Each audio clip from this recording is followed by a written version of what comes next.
Medallions of mahi-mahi.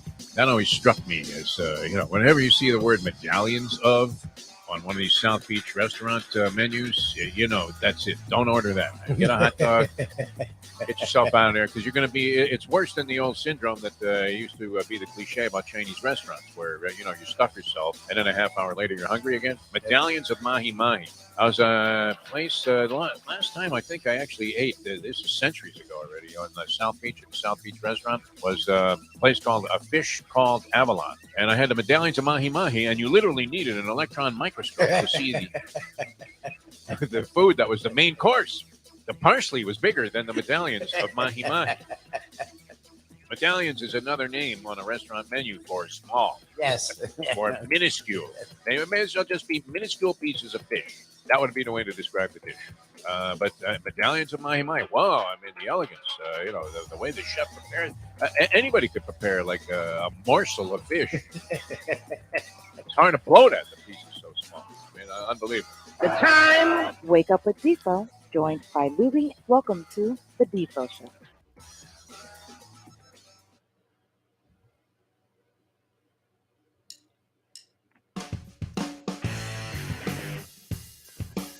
And a very pleasant good morning, everybody. Great to be with you here on the Degenerate Friday edition of the Defo Show. Jeff DeForest and a very concerned Mike Lubitz.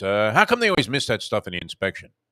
When they do, what is the point of having the inspection of the home? They go up if the roof doesn't have just a blatant hole in it. They tell you it's okay. The electricity, when you turn on the lights, the toilet might flush, but you know what? At least the lights went on, right? They don't have any problem with virtually anything. I don't know who's you're paying for the inspection, are you not? As the buyer?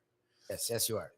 And yet they never find anything. So what did you find out this morning? That your air conditioning is completely kaput? That's Kaputski City, huh? I see you're schwitzing a little bit there. I mean, are you okay? Yeah, the AC's been working fine. Last night I was about to go to bed and I noticed that the what is it called? The thermostat was not on. And I'm like, that's weird. Usually, like if it's dying, you need to change the batteries. Yes. That thing will flash or something. I'm like, whatever. I'm hoping that it just means it's still working. It's just set on whatever temperature it is. And then I'll get batteries tomorrow for the show. And I was like, I woke up and I was like, it's early enough. Let me go to Walmart and see if it's batteries, because if it's not, it's a Friday and those guys are usually pretty busy. So I did that and it's not batteries. The thermostat is not on. So I had to already call the AC guy the first month we're here. Fun. So fun, a new home. Love All right. it. Yeah, no, it's a money pit. That's I don't know. Before I even moved in here, I put like 20 grand into the place, and then I look around. I got no cabinets in the kitchen still. Unbelievable. Still have to dump like another 70 into this thing before it's up to speed. But we did get what we thought was a steal at the time. And now, of course, a year later, after you're thinking, wow, look at that, man. We made like 200 grand in a year. Prices of houses come tumbling down. So right after you bought, you probably could have bought the same thing for 100,000 less. That's just the way it goes. My timing in these sort of things is just an outright abortion, as evidenced by the fact that in 2008, I managed to acquire 3 homes. And in 2009, I was ready to let all of them go back to the bank. That was it. Just look, take them. Leave me with the shirt on my back, and that's all I need to have here. Because by a year later, of course, all of my investments had pretty much gone up in smoke, and it was going to take years to recover. Anyway, good to be with you. We have a chance to recover today, Degenerate Friday, and we'll get a lot of insight into things that are happening all across the board. Most specifically, I would imagine the professor will have a college football bowl preview. Maybe a couple of games. And I don't know, does he have an opinion on the Army-Navy game? Does anybody care? Tony was giving a real passionate, Tony Segreto, Wednesday about the meaning of the Army-Navy game. And I would normally have dismissed this because I always hated watching the Army-Navy game. And I'm a big fan of the U.S. military and people that serve in the military. And that's a radical departure from where I was at in the hippy-dippy era, which I did post that picture on social media. People can't figure out which guy was me. That's a little frightening. Right? I mean, there are only 4 people in a picture. One's a female, so it could only be one of the 3 guys in the picture, or I wouldn't have put it up there. And I think it's fairly recognizable, is it not, The far right. Luby? I know. The guy standing up is me. I said I'm standing up for the hippie movement, which I was, because I figured there would be some people. It's kind of grainy, the picture. It was a little bit messed up, so it's not really a clear picture of me. But you wouldn't recognize me because I had this wild head, almost an afro. Like I wasn't really an afro, but a full head of curly hair. I had the same. I had like Mayo hair. It was unbelievable, Yes. and it was in pretty good shape back then. So that was good. Impossible to recognize 50 years later. And, it's kind of sad, right? When people are wondering, so are you in that picture? And you're thinking, am I that unrecognizable from where I was at a few years ago? I did get some recognition from a bartender yesterday at the Panther game. I went to my first hockey game, I want to say in a couple of years. I know I didn't go to any during the whole pandemic time. Obviously, they were not having crowds, and then they had like marginal crowds. I wasn't going to get involved there. And mostly the reason that I wasn't going anymore, a lot of the reason was, it's a schlep, but I don't mind it. There's no easy way to get across town here in South Florida if you're going east to west. There are routes you can take, but from where I am located, you're going to be taking some time to get across town. So it's going to be 45 minutes, maybe even an hour to get there. A few things have changed. I remember when it was like $10 to park in a parking lot, Libby, and people still chose to schlep all the way across from the mall that's there, the Sawgrass Mills Yep. Mall. Yep, it's what I They do. would park there, act like they, take one step towards the stores just for the cameras in the parking lot, and then bolt under the cover of darkness for the Panthers stadium, which is now called Florida Live Arena. What sense does that make? Isn't it Florida Live? Okay. Is there a Florida Live company of some sort that I missed? What do they do? Florida Live. Or do they have no sponsor for the arena right now?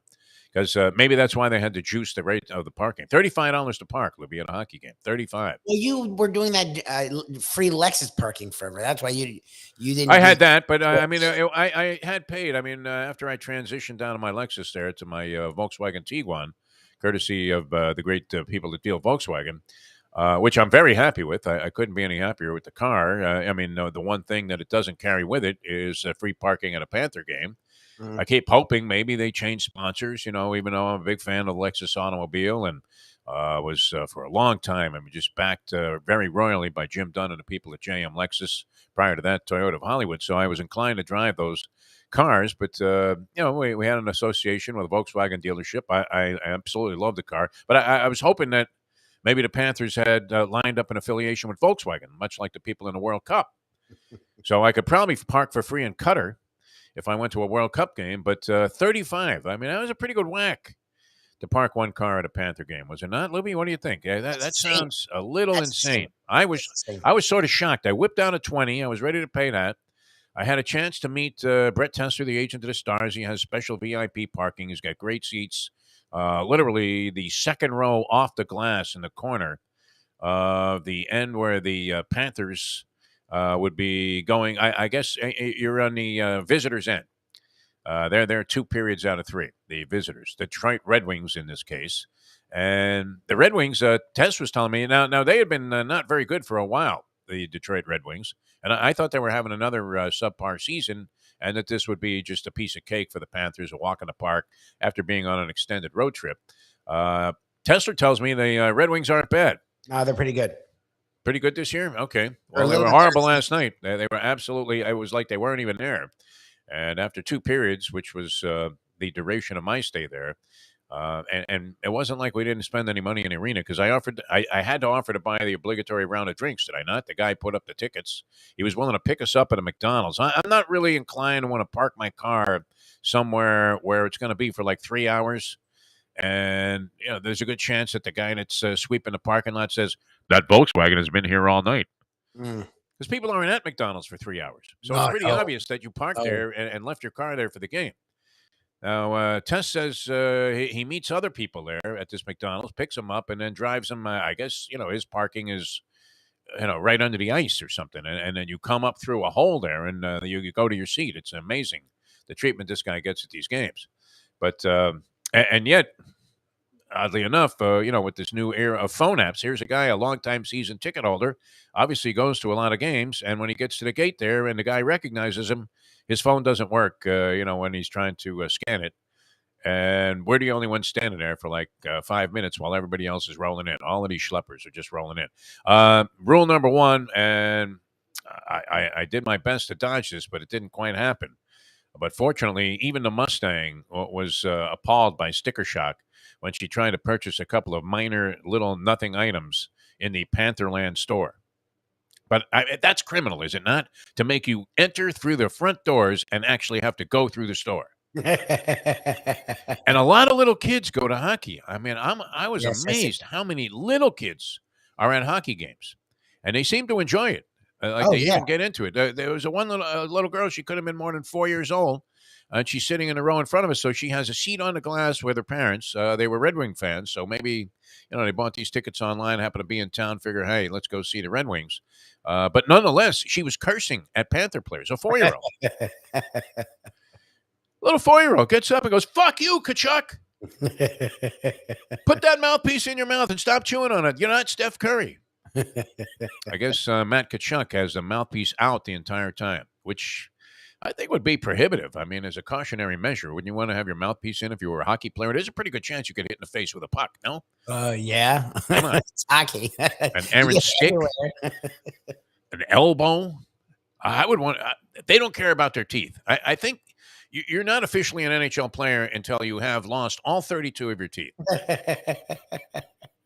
Would that make sense, right? I mean, when you see Ovechkin and he smiles when he's not wearing a mouthpiece, you're like, "Whoa, what, Alex? What happened to you?" I mean, you can't believe how bad the to be a team dentist in the NHL would be one of the most futile endeavors that you could ever get involved in. Just an absolute complete waste of time. But anyway, so yeah, this little girl is, she's cursing, and I'm looking around the crowd there in the lower bowl, and I would have to say, I mean, a reasonable percentage, like 5% maybe, of kids under 6 years old were at this hockey game. All well-to-do. I mean, this is, it's funny. This is where I guess the upper echelon in terms of income and net worth of the people of Broward County. This is where they come together. Never mind the Blue Martini or any of these fancy bars or the Capitol Grill where you're getting hosed on a steak. Never mind any of that. This is where they go for their entertainment. And I remarked to the Mustang that this crowd looked nothing like the usual casino crowds that you're used to. that we're accustomed to. I mean, they're all pretty well-to-do and well-mannered and all of that. It's a nice experience. All the way, I don't want to let money get in the way of having a good experience, but I did buy a round of drinks. Tesla, because he has season tickets at a high level, I guess, is a VIP status, a customer there, so he gets a 25% discount. 4 drinks, 25% discount. How much, Lubie? 4 drinks, 25% discount. 100? The tab was 100. You're right there in the ballpark. $86 with the discount. That's with the discount. $86 fucking dollars, man. Oh my God, with the discount at the bar. So I'm out of stick right away. All right, and I didn't mind though. I mean, and it turned out to be a lot of fun. 5-1 Panther win. The Panthers were on fire in this game. I'm surprised they didn't yank the goalie from Detroit. Maybe they only brought one goalie to South Florida. That could have been the only reason to leave this guy in there, because he literally looked like he had a blindfold on the entire time. Or like Gary Gilmore when he faced that Utah firing squad, wasn't as sightless as this goaltender appeared to be, which was very favorable for the Panthers. It's a lot of fun. They scored 4 goals in a very short period of time. They were up 3-0, gave up a goal, and then come right back and rocketed in 2 more shots, including Kachuk, who had a really nice play. And, people wondered if that swap was a good one. They got rid of a longtime favorite here, Jonathan Huberdeau, who was coming off an excellent season. The guy was a tremendous passer. But they felt, as we saw in the playoffs, that the team wasn't built to win the Stanley Cup. And they needed a guy that could exhibit a little bit more all-around toughness. Matt Kachuk certainly does that. And the Panthers having kind of a so-so season now, went to like 13-9 and something. And so, they're hoping to find some kind of identity after coming off the road. So a lot of fun last night. I didn't Test Man went up there and got like a couple of things. I may as well have just drank a cup of salt before I went there, because I had a pretzel that Tesla had purchased that was absolutely loaded with more salt than you could possibly consume in a lifetime. And then on top of that, Mustang buys a popcorn, and I'm eating both. Uh, I'm thinking I can't afford to do this. I'd be better off if I was just drinking straight the grain alcohol out of a bottle than consuming the food there. But I would imagine that was a pretty pricey pretzel. I can't imagine that was anything under $10. No, you imagine it? I mean, the nerve of these people. Are they hurting there? You think the Panthers are making money? Tess says he thinks the organization loses money, is swimming in like red ink. Is that possible? I mean, the place looked empty. We had it on TV. It was a decent crowd. No, it was a decent crowd last night. Okay. It always looks empty because they show that section where the club red seats are, and nobody ever sits in them. So even though they're all up there, eating all the free food that they can, because I mean it's not free. I think it's like $400 a ticket to be like in the club red section there. We used to be able to mooch tickets. When what was the guy's name that was the president? And he ended up, like with Rock Nation or something. Michael something. I can't remember. And his brother is a big executive. In fact, I think his brother became the commissioner of the Big 12. Yormark. Yeah. That guy was great, although people criticized him because they said, you couldn't keep paper in the house like he did. I'm thinking better to have somebody there than nobody. Make it look like it's an attraction, and maybe you can get some people to buy some tickets. But could it be possible that they are actually swimming in a sea of red ink every season, the Florida Panthers as a franchise? And does Vinny Viola care? Vinny Viola will definitely care. I don't know if they're swimming right. I don't know if they're killing it, but look, it's a professional franchise. We know they all seem to find a way to make money. I don't believe any of that crap when they say that they're losing money. How could they be, right? The salaries in the NHL aren't near the level of escalation that has gone on in other sports. I mean, they're higher than they used to be, but Yeah. you're looking at top guys maybe making $10 million a year. You don't see $40 million a year hockey players. Basketball, I mean, look what's happened there with a small roster that I guess in size is a few players less than a hockey roster. How many players on a hockey team, Lubie? I used to know this, but I don't anymore. Are there 25 players on a hockey team? How many players are on a hockey roster? You have, 13 on a basketball roster, 25 on a baseball roster, 26 maybe now, and 53 on a football roster. So that's a lot of guys to pay. But you would think the salaries would be more commensurate with what goes on. 23. Okay. All right. So you're paying 23 guys, an average of what? 3-4 million? I'm not sure. It's a lot of money to make back if you don't have a lucrative television deal. They do have some better national deals in the NHL, but the local deal here can't be all that lucrative because there's no competition for the rights. So it's another place where local teams are snookered. Anyway, pretty good show put on by the Panthers last night. Enjoyed my experience there. And for the people that had the under in that game, I would imagine that they felt they were probably pale as a ghost after the second period. I did bolt after 2 periods, though, Lubie. So does that make me like a lousy South Florida fan? 5-1, I figured the game was in the bag. Let me get out of here. I got an hour drive back. Yep. To the east side of town. And, so a decent experience. So there it was, Lubie. I finally went to a local game after years.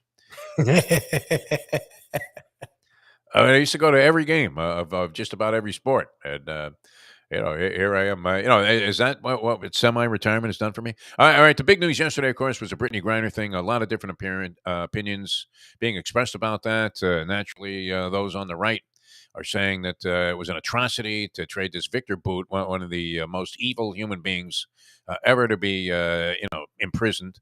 That didn't actually himself kill people, but was calling for the death of Americans, selling, anti-air missiles and attack weapons to, gun down Americans, with the specific instructions. I want all of those Yankees dead. I mean, just a purveyor of evil, and obviously somebody that Putin found to be a very useful ally and somebody that he wanted to get back. The trade for Brittany Griner, I guess it's an exchange of prisoners. They don't want to call it a trade because as a basketball trade, as we mentioned yesterday, and this is not to be overwhelmingly facetious about it, but the truth be told, as a trade, it's absolutely the most lopsided deal that we've seen since Joe Barry Carroll went to the Warriors from the Celtics in exchange for the Chief and the rights to Kevin McHale. An atrocity. I mean, this is Roger Maris for Joe DeMaestri. It was just Nolan Ryan for Jim Fregosi. In terms of person that should be incarcerated and possible menace to society and somebody that could come back and really haunt Americans. This Victor Boot, I don't think he's out of business like a lot of people do. I don't know that Putin would have coveted, his return to Russia as much as he has if he didn't think that Victor Boot was going to be right back in action doing his thing. No? Like a lot of, look, and again, I didn't really know who he was until the beginning of this, about, I guess, a year ago. An infamous, international criminal. Yeah. Explained who he was, and then I was like, oh, why is that even on the table? He's not only is an arms dealer, he's the most infamous arms dealer ever. He literally targeted terrorists and anti-American interests to get arms in their hands to use against America. Like, he's an evil man, especially when it comes to our country. So it couldn't even be on the table to me. So people were celebrating. This is a guy who would never let out of jail. Like, if you were dealing with the Russians and they said, "Hey, what can we get back for Brittany Griner, this woman who obviously was subjected to a ridiculously harsh situation based on what should have been just it was, in her expression, an innocent mistake."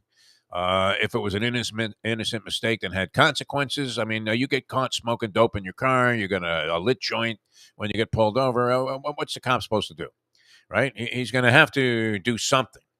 All right. And so, okay, she gets caught at the airport. It seemed like it was odd that she probably had traveled in this fashion many, many times, and nothing ever happened. And maybe the people there, the airport security, they were well aware that, hey, you know what? When Brittany Griner comes through here, grab her because she always keeps a vape pipe in her bag. That's possible. And that it was a total setup. I wouldn't dismiss that as a very real possibility as to what happened there. And she had been playing in Russia for years. I mean, it wasn't like she just got there and I was like, oh my God, I can't believe it's illegal here. So she knew what was going on, and I'm sure other players that were also using marijuana to kind of ease the pain or whatever, which should be fine. And you would think, if nothing else, that maybe at the airport there, they would have confiscated her vapor pipe and said, listen, you can't bring this in here. What do you want us to do with this? You want to keep it and go to jail, or you want us to just keep it and throw it away? Would that not have been the end of it? It wasn't like she had like pounds of hashish taped around her waist there, like the guy on Midnight Express there. Well, the normal fine that come out, they're not like Singapore. Like I was reading something yesterday that said the normal fine is like a $15 fine. Yeah. Like, even in Russia, they realize weed / vapes are not a big deal. So that's the issue, is that they specifically amped it up because of what was going on. So obviously she deserved to be out. Obviously the whole thing was trumped up. Obviously it was ridiculous. Yeah. But the part a lot of people are missing is you couldn't trade her or exchange her for Victor Boot. You couldn't. Some people are like, well, he knows too much. The Russians and the Ukrainians are going to end him. I'm like, that doesn't make sense. Why would Russia want him so badly? Why would they want him back? I mean, and then on top of that, this Paul Whelan, this poor guy, man. That sucks. That's U.S. military, it seems to be a very clean-cut individual.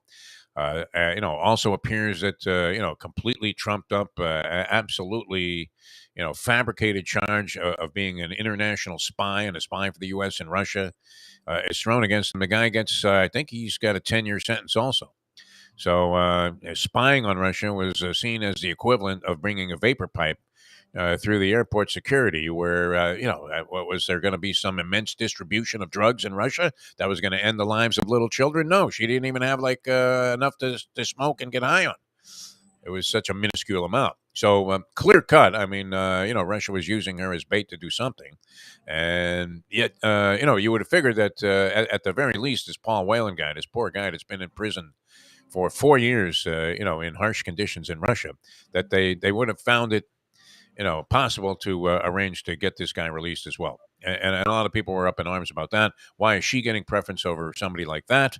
And, here's a woman who made, a dumb, maybe innocent mistake, but nonetheless, what was going to be subjected to, outrageous cruelty as a result of that.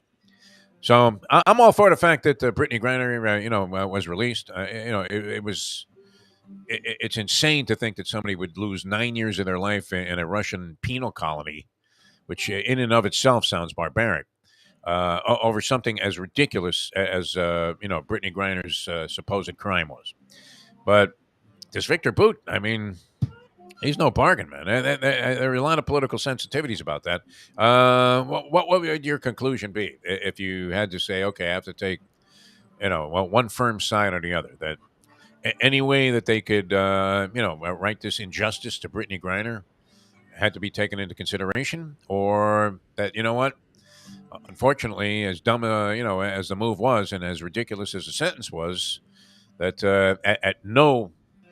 for no reason could you ever let this guy Victor Boot out 15 years prior to the end of his sentence, right? I mean, if you were going to let him out as a crippled up old man who didn't even remember what day it was, much less how to go out and arrange these hideous arms deals. But I mean, that's where I fall. I look, and I'm. We know where I sit on the aisle, but I'm always pretty honest about.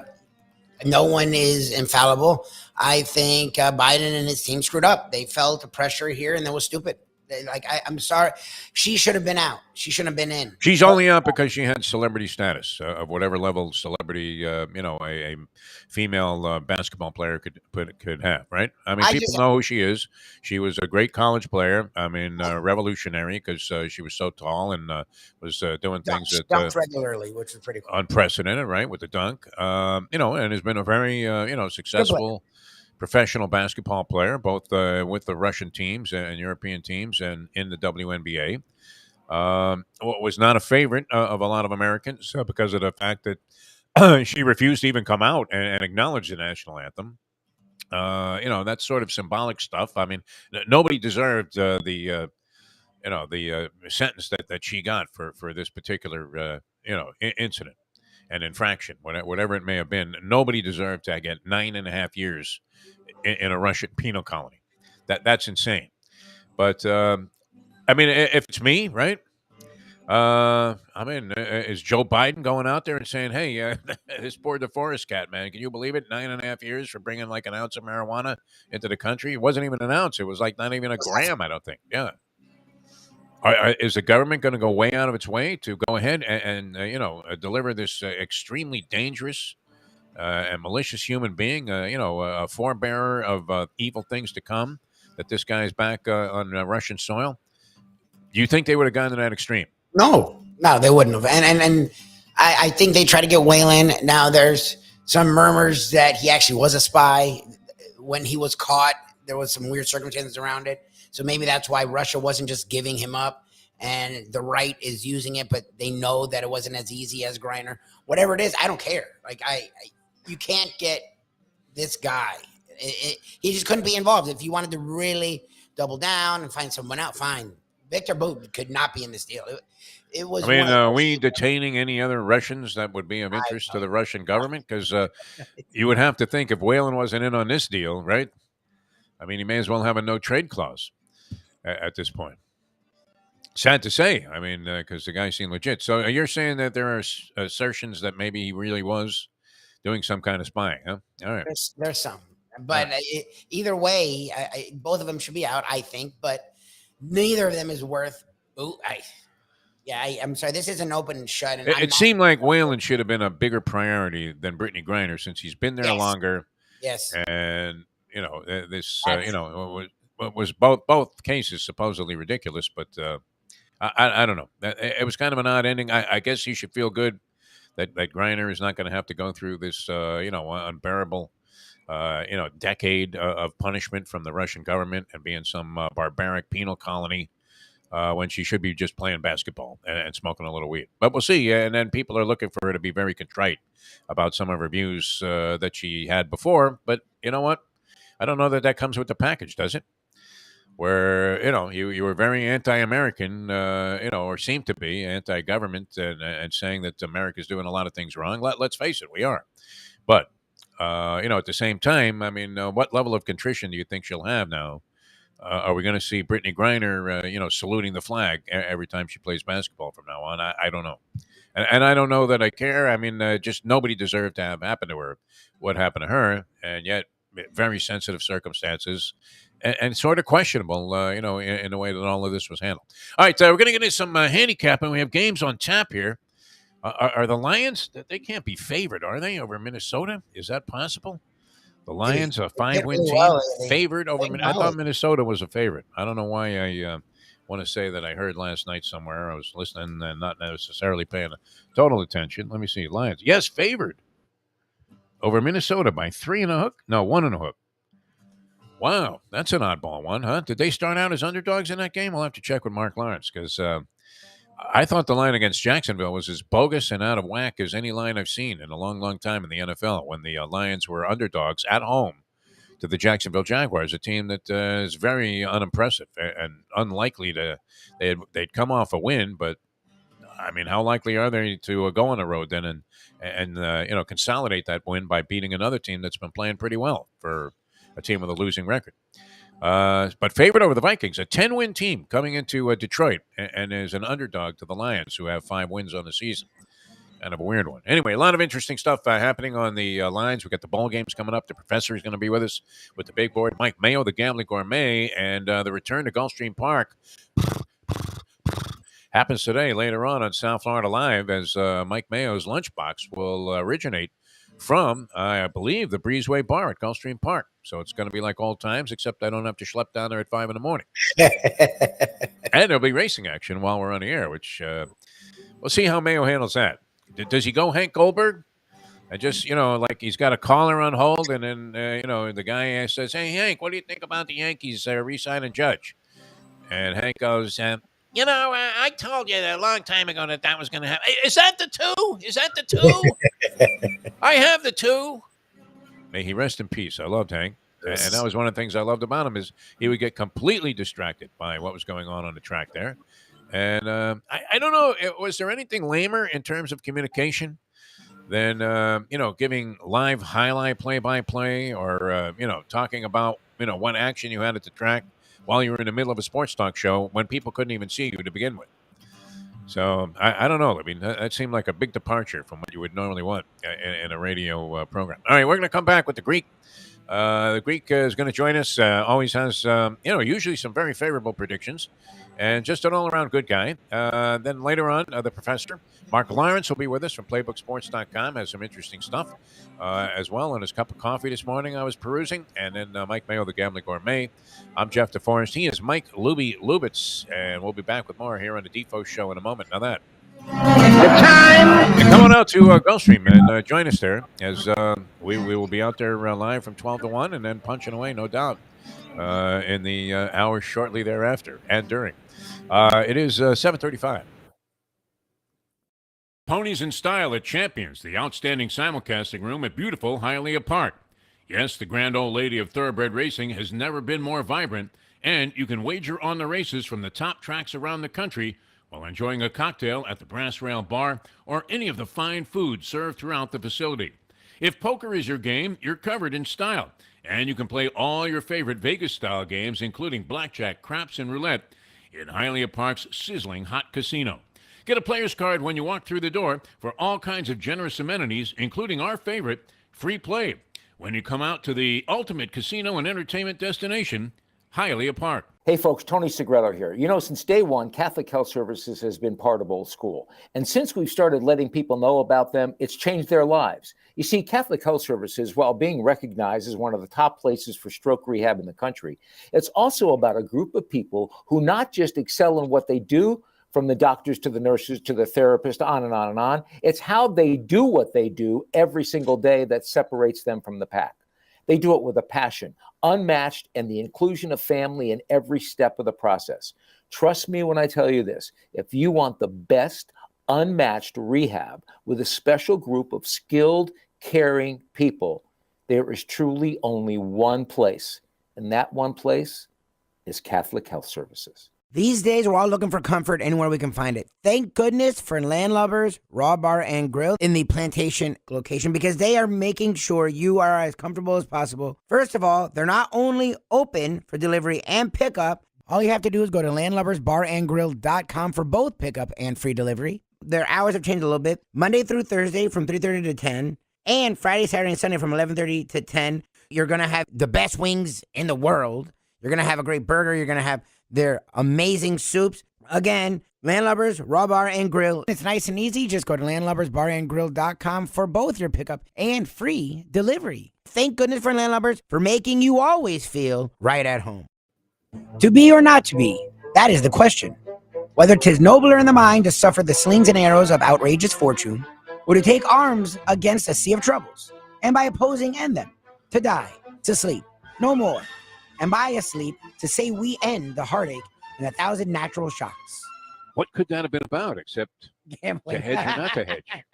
The modern day odd couple, Defo and Lubie, are on now. It is, of course, the Defo Show. All right, this man's popularity never ceases to amaze me, and the fact that everyone in the world knows this gentleman. And this is a guy that goes by like, a one-word name there. Well, I guess it's two, the Greek. It could be many Greeks, but when you refer to the Greek, no one even thinks about Jimmy anymore. They only think about this guy. So I get a text from a friend of mine, and he says, I can't believe it, man. I finally met him, the Greek. What a great guy. I mean, he couldn't stop gushing about the fact that he had met the Greek, my friend Dylan. And welcome to the show, the Greek. And it's a pleasure to have you on. Greek, you are so universally loved and well-known. It has to be hard to deal with at times, no? Yeah, I'm used to it. You know what I mean? It's like a Kardashian used to plastic surgery. Yeah. You know what I mean? Yes.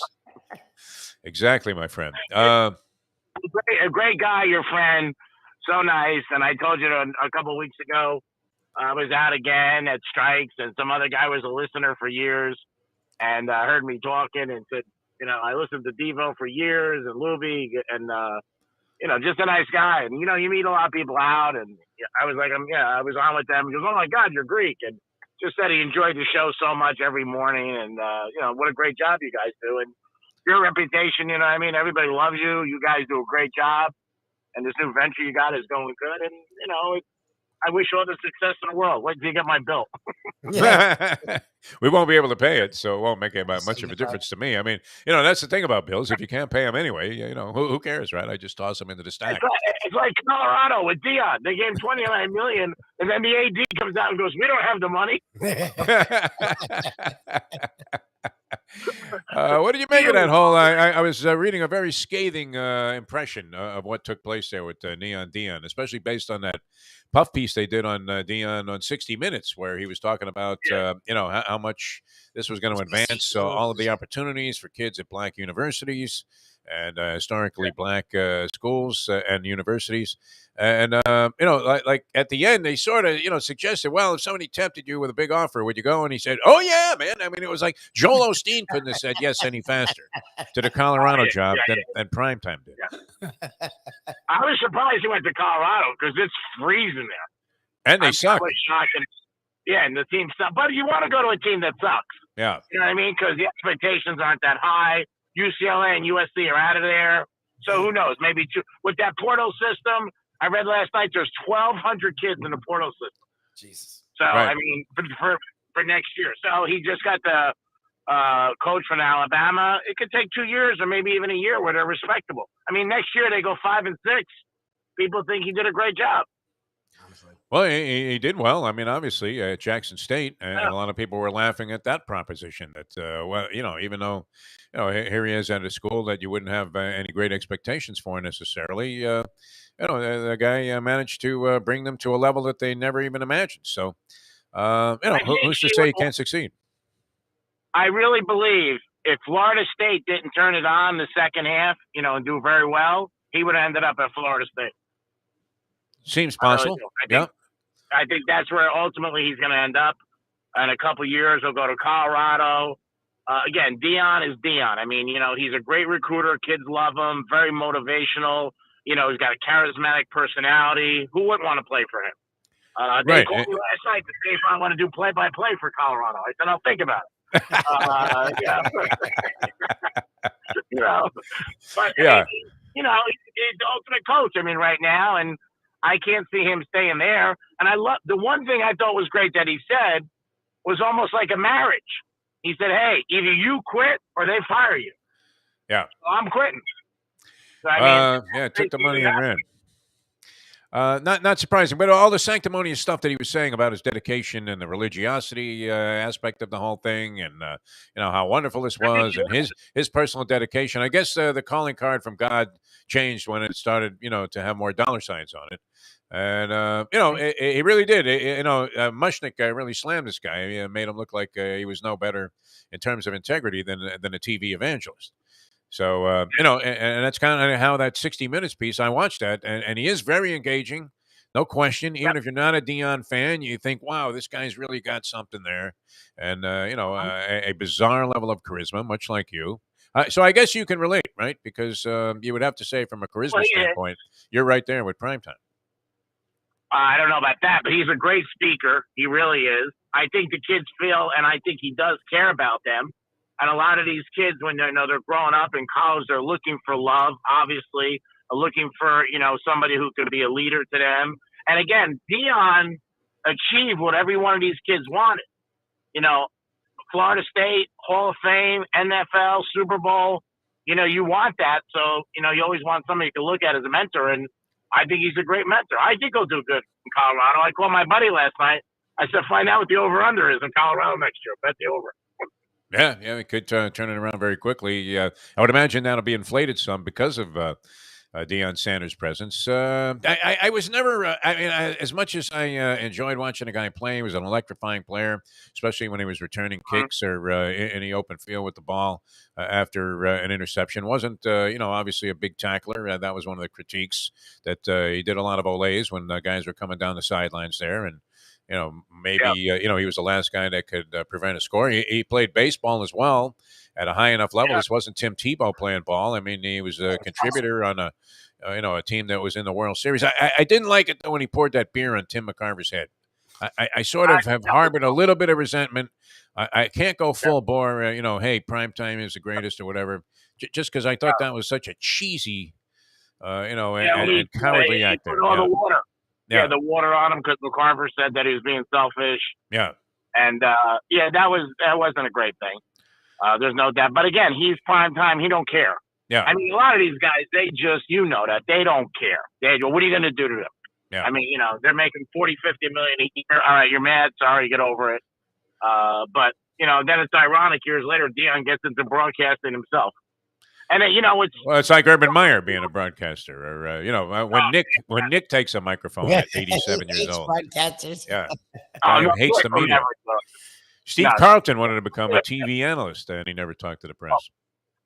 What's funny with Dion is, and people don't realize that he didn't want any of this. I mean, the only reason he got into coaching is because the NFL Network wouldn't give him money, and he walked away. Yeah. He was good on TV, though. I mean, and look, the guy's been good at anything that he's tried. So you have to give him a lot of credit on that front. But Pete Rose, you would figure, throws a drink in McCarver's face. I don't know about Deion Sanders. Some guy that would be more inclined to be embittered. He dresses good, so that's important to me. Yeah, a lot of good. Gold chains, there's no shortage of that either. All right, we wish him well, and let's hope that he does continue this successful run. It does seem like there was a bit of a, sort of a hypocritical position there, since he was just saying, like all coaches do when they leave a job, right before they've just stated that even Nick Saban here with the Dolphins, I'll never go anywhere. I love this team. And, it all turns out to be a bunch of happy bullshit. Well, I mean, in life, too, like people have to understand, and I talk about this a lot, things change when new offers come. If somebody's interviewing somebody and like they said to Dion, you said, hey, you know what? If a top school calls you, if Colorado already had called him, he might have been like, well, it's a different thing. Same thing with Saban. Like he said that, then the next day he went. I mean, when you get these new offers every day and they come in for a lot of money, I think 9 out of 10 people are going to take them. You'd be foolish not to. Yeah. And also, the coach is not in a great situation there because he knows he's leaving, but at the same time, you can't, before you're about to coach a game, might be, a critical game there, possible going to the playoffs or some big bowl game, and you're going to announce that you're leaving beforehand. I mean, even though transparency would be nice, you can't necessarily. You're in a very compromising position at that point. All right, we want to pick some winners, Greek. How you been hitting them? And we haven't talked for a while, but how's it been going in terms of your wagering prowess?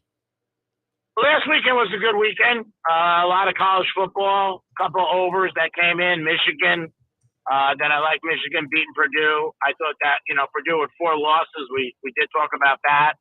I thought Utah USC was going to go over. That happened. Georgia, another over. I fell in love with a lot of overs. That Georgia game was close at the end, though, when they were given 17-18. Yeah. I know a lot of my friends were sweating it out when it was 50-30. But, and I think last night, I think Vegas probably got a new casino because the whole world had the Raiders. I had the Rams getting 6 in a hook. And I was thrilled. I mean, and you're doing all these mathematical permutations and extrapolations as you're trying to figure out if you're going to beat a point spread. It was 16-3. I'm thinking, all right, some token touchdown that Baker Mayfield orchestrates here puts them at 16-10. And then I need the situation to be, clock running down, maybe make a couple of first downs ball when they, and, I'm thinking, I probably lock in here because the final will be 16-10. And I wasn't expecting, Mayfield to go 98 yards with the game-winning touchdown, but that must have smothered anybody that had the Raiders on the money line. I mean, can you imagine getting beat in that fashion? Yeah, that's the 4th time the Raiders this year has lost the game, leading by 13 points. So, yeah, insane, they're just, I don't think he's a great coach. I don't think that organization's good. But yeah, they got some problems. But I mean, the guy comes off the bench 2 days, and it's just like the NFL season all year. The things that are supposed to happen don't, and the things that shouldn't happen, like we saw Monday night with Brady. My buddy called me up from Vegas. He had the other side of Brady's thing, Tampa Bay, when they score 14 points, and he's like, "Who do you like Thursday? Because this is a winner." I go, "Dude, there's 3 minutes left. It's never a winner." Yeah. Brady scores 14 points. Yeah, exactly. It's 3 minutes. That would have been the time to bet the Buccaneers. So when they were down 14 with 3 minutes to go, and Exactly. Oh, yeah. If you you're had a the gambler, Saints about to get the ball. Yeah, you never say it's over until it's over. Yeah. But both games this week, 14-point lead with 2-3 minutes left. There's no defense. Yeah, it's crazy. I mean, and like you said, Baker Mayfield went 98 yards. Yeah. Whew. Like it was nothing. I mean, there are a couple of penalties that helped, no doubt, and I don't know that they were bad calls, but certainly didn't, hurt them any. I think even one was on a play where they would have been facing a 4th down, but they managed to work their way down the field and score. And Kirk Herbstreit actually referenced this during the game. He said that he had been in town longer than Baker Mayfield. With a chance, to learn the Rams offense. So that was pretty impressive on the one side. And again, almost fatal. If you're Josh McDaniels, you have to wonder how snake bit you are as a head coach. If you're McDaniels, first tenure failed, and then this one isn't going so well. And I don't know how much patience the Raiders are going to have, but you would think if he doesn't get it turned around by next year. Yeah. I think the Dutch boy likes him. Yeah. So, I think he likes him. he was sitting there last night with Ice Cube hanging out, writing rap songs. Yeah. He's not the old man. No way. No, man. I mean, that apple fell far from the tree. He seems like a likable guy, this Mark Davis, to be. I mean, I saw a piece. Maybe this was like the 60 Minutes piece on Primetime, where you couldn't help but like the guy, but seemed like a decent guy, and I like him because he's a boxing fan. He's always at, you'll see him in the front row. Obviously easily distinguishable with that stupid haircut. Because there is nobody else in the.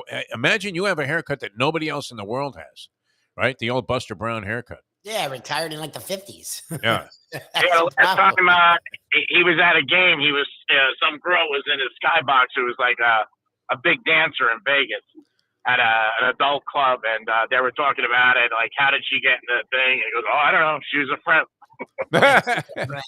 No, I kind of like the way this guy rolls. I mean, obviously, it probably helped him a great deal to be in the inheritance business, but he seemed like a reasonably interesting guy, not afraid to poke fun at himself, and I sort of took a little bit of a liking to Mark Davis, whereas before all we saw him as was a punching bag for jokes about bad hair. All right, what do you have this week, Greek? What are you looking at? What are you going to unload on? I got to tell you, the Jets getting 10 from Buffalo. I like the Jets with that defense. Wow. I think they keep it close. I know it's not a popular pick. I mean, the game everybody's talking about, and it's been a lot of these all year, is how is Minnesota given 2? How is Detroit giving Minnesota 2? Defo was Yeah. just talking They got about 10 wins, and Minnesota's got, and Detroit's got 5. yeah, Right. yeah.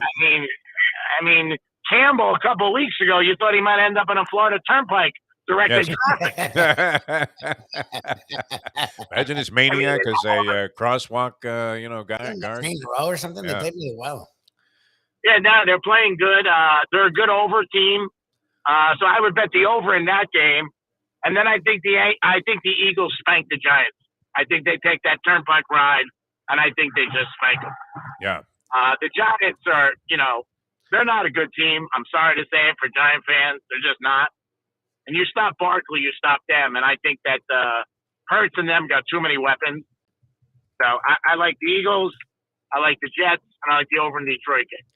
All right. So you're mostly all New York, or in, involved in New York games, and then the over in the Detroit game, which seems like would be a logical bet, right? Detroit scores points. Their offense has been really, really effective all year long. You could easily make the case, Greek, that they are the best 5-win team in the NFL. No? Oh, good. Yeah, of course. But I mean, I love when you say that. it's like, there's so many analogies I could come up with for that. It's like saying the girl dancers are the best ones that are on the day shift. It's a strip club. You should have seen me last night. I busted my ass. I had to work at Monroe's for the calendar signing 2023, and I had to introduce January, February, March, and April. Oh, what a night! That must have been tough. Gotta tell you, I worked hard. That's a nice third of the year there that you got. Yeah, they wanted me to kick off the year.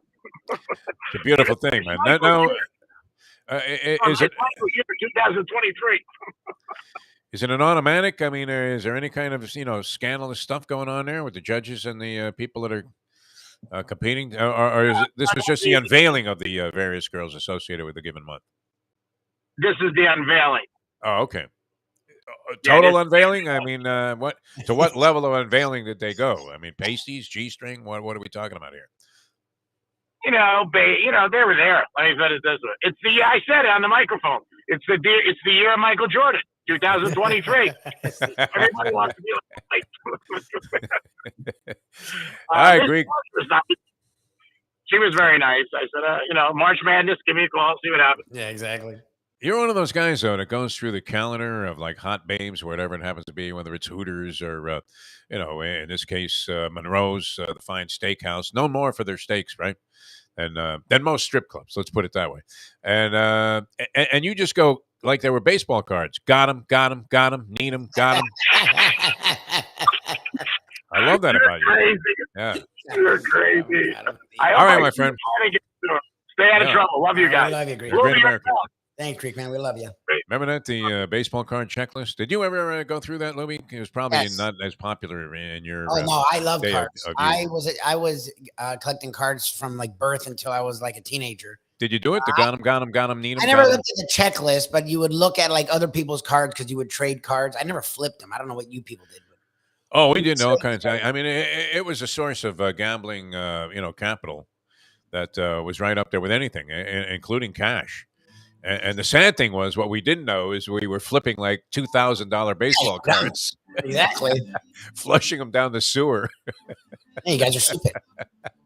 I say my putting cards them in the spokes of our bicycles, so that they would make like a clicking sound. Holding them with clothespins that you had just dropped your mother's fur coat on the floor of the closet.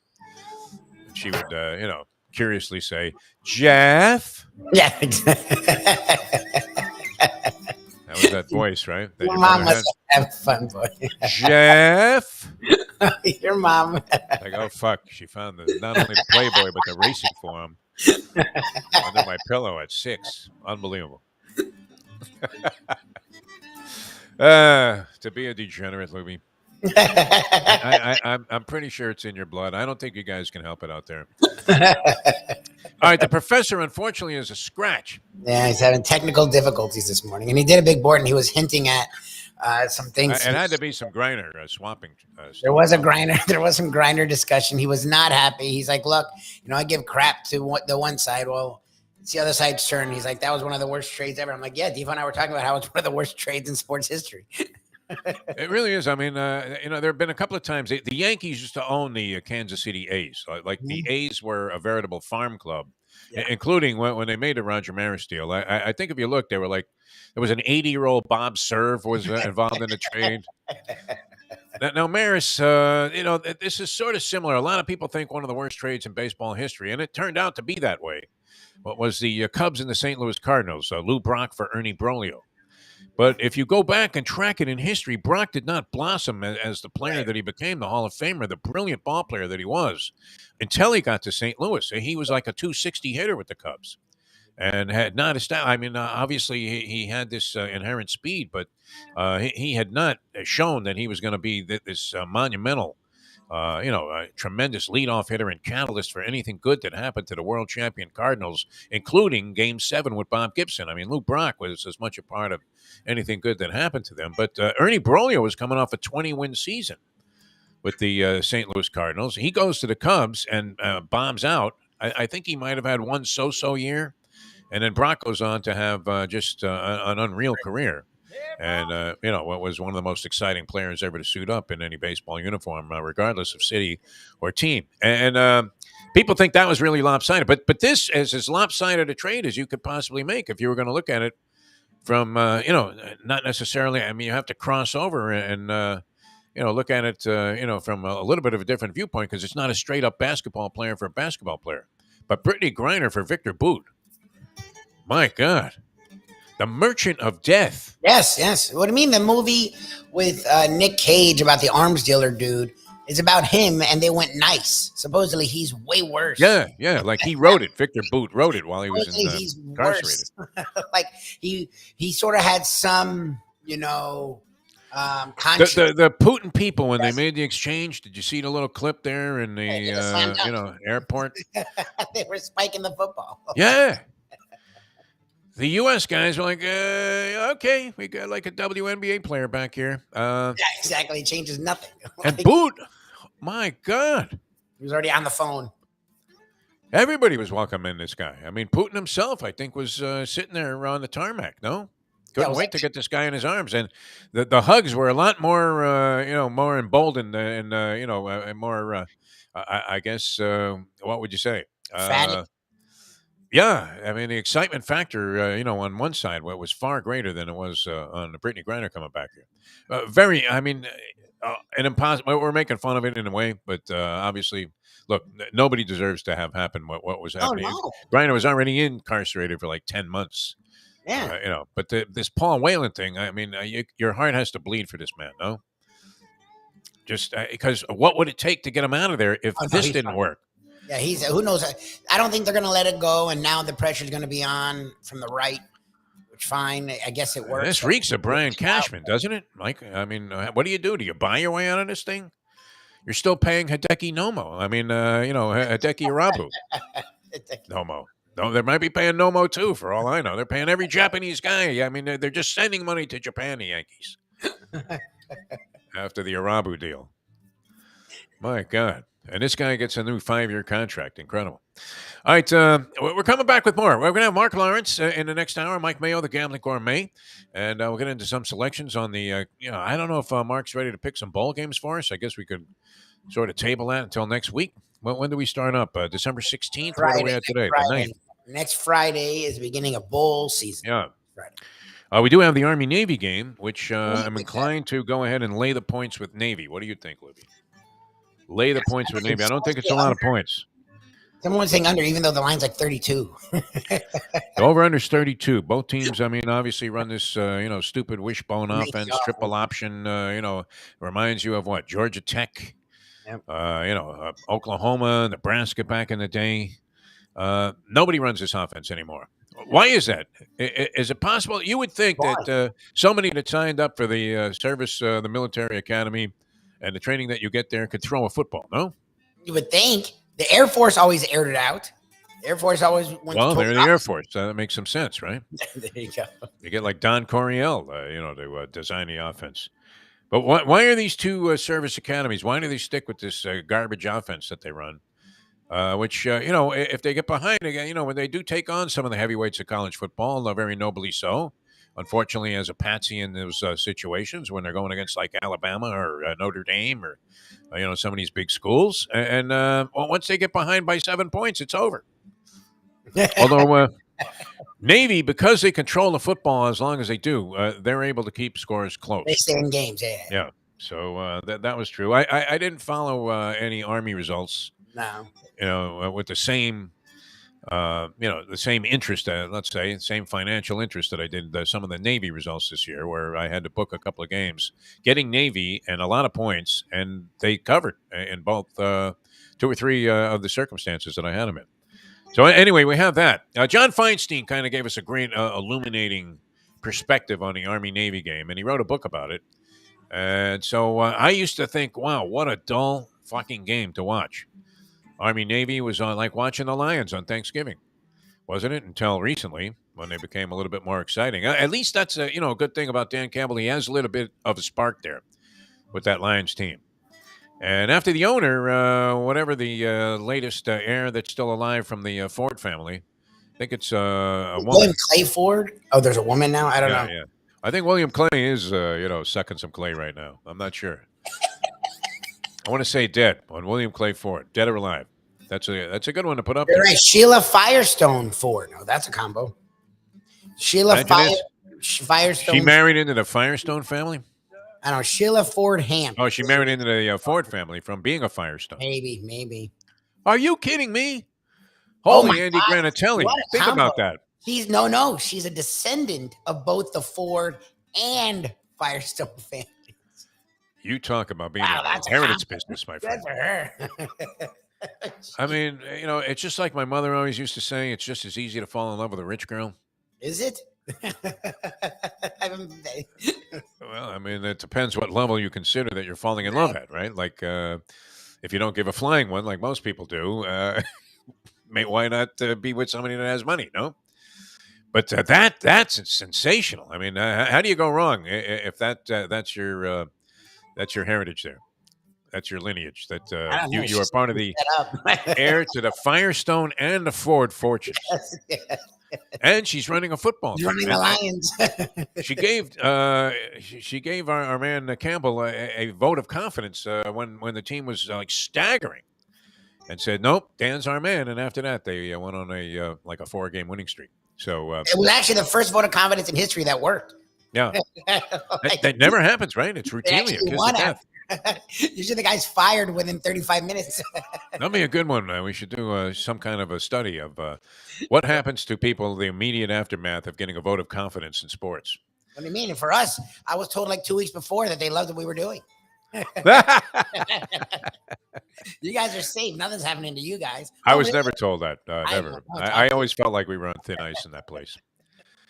I felt like the program director barely tolerated what we were doing and was seething every time we turned on a microphone. No? Just sitting there in the office listening, going, what the fuck is this? But didn't want to come down there because they weren't paying us any money directly. We were generating all of our own capital, and it was a nice little system. Took a while to catch, but once we had it going.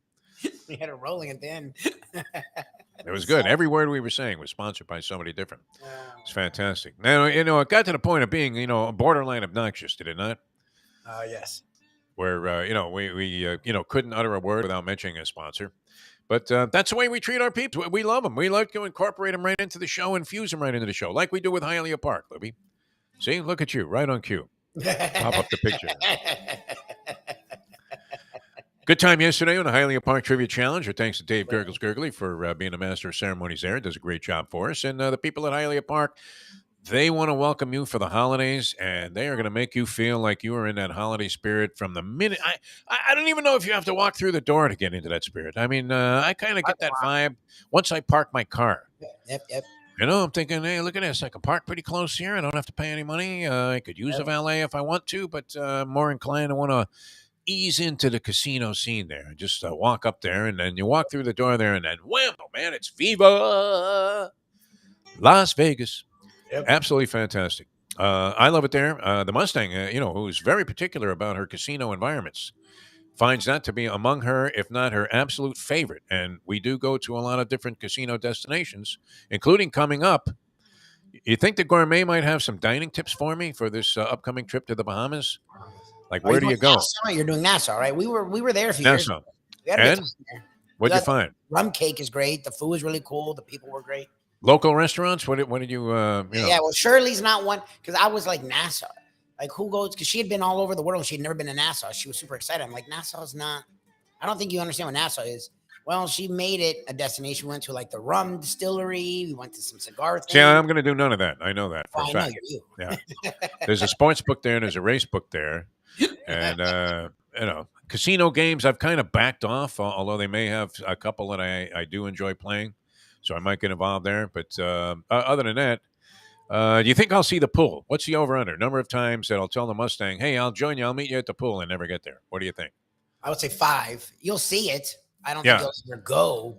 If the room has a view of the pool, that'll be as close as I get to the pool. Now, the ocean is supposed to be like also nice right there as part of the grounds. So there is a half a shot that I go out there and rent a jet ski, which where do they get these wave runners from in the Bahamas? Like from what other country were they already like put out to pasture? Because and they come like as an armada, right? Straight across. You'll see these guys coming from some other part of the Bahamas, and they'll bring like 20 wave runners, none of which run without emitting a gaseous material that you would think could trigger a volcanic eruption in Hawaii. And you think, I'm going to rent this and ride around in that in the water? You got to be kidding me. And they'll let you go anywhere, too. They don't care. It's not like one of those things where, you only have like a little circular area there and you feel like a bug that had one wing pulled off and you're just, riding around in a circle. So, because I remember, I told you the story, I think. I was on a cruise. We stopped in Nassau and I'm renting a wave runner with Rob Conrad at the time with the Miami Dolphins, former Syracuse guy. And Conrad and I decide, hey, let's just take off here. And literally, we came back like 3 hours later. We got completely lost. Wow. Not at sea, but we ended up like in the lane of some battleships or something that were on maneuvers down there. And and we came back like a few hours later, and the guy, he very generously offered to let us go if we only came up with another $100 a piece. We told him he was crazy, gave him 50, and said, "Thank you very much. Have a nice day." And that was it. So, what do you think, though? Dining in the Bahamas. Now, do they let you off the grounds if you're staying in a comped room at Atlantis? Are you allowed off the grounds? Yes. Do they let you off the grounds? No, I think they chain you. They shackle you to a slot machine. So you're going to play. Believe me. We could have had some high roller in here, and you're going to come in here and bet a couple of horses to Forrest. Right? How do you say "get the fuck out of here" with a Bahamian accent? Exactly. Oh, boy. All right, Mark Lawrence coming up in just a few minutes here on the show. And a Gambling Gourmet Mike Mayo, who today we break some new ground here with Mike Mayo's Lunchbox, as later on today we'll be at Gulfstream Park. And looking very much forward to that. It's going to be a lot of fun, and we did want to finish by saying, hey, make your plans during the holidays to get to Hialeah Park. A great, great place. Did I deviate into a couple of other things? The whole thing, which is fine. I was going to say, because Bahamas made me think of Hialeah. The food was really good around the area. There's a lot of great vibe, and I always feel like that when I'm at Hialeah. Well done. All right. See, you know how to bail the old man out. That's great. It always feels like a party. You're not, like, whenever, the minute I get into the parking lot, like, yeah. I just feel, okay. You start getting that vibe going, man. It's not kind of nice. Like every place has its, individual vibe if you're going to an entertainment destination. And this one is very festive, man. With that kind of Latin flavor to it, where you just can't help it. Even if you can't dance a lick like me, you can bust a couple of Jewish moves there. But me, I mean, you would think I was the most uncoordinated individual. How I ever played drums or any kind of sports at any reasonable level. Beyond comprehension if you saw me dance. You would have to think that there was some kind of brain damage, no? You were on the goddamn drums that day, and you were Tito Puente Jr., right? I was right there with Tito Puente, wasn't I? Yeah, that's what Hialeah Park will do for you. That's what happens, and that was part of a Hialeah party that we were fortunate enough to attend. Because anything they do, it just makes you feel good. That's kind of should be their slogan. No, anything that happens here, it's going to make you feel good. That's Yep. Hialeah Park. Check them out. They're going to have all kinds of holiday special events going on, and no doubt dining opportunities and things that can make for a great Christmas and New Year's Eve. Imagine New Year's Eve there. Whoa. That would be beautiful. So check out all that out on their website, hialeahpark.com, or their Facebook page. Great thing to join up on, and just click on and become a member of the Facebook page that they have, which also gives you all this information and insight into what's happening at beautiful Hialeah Park.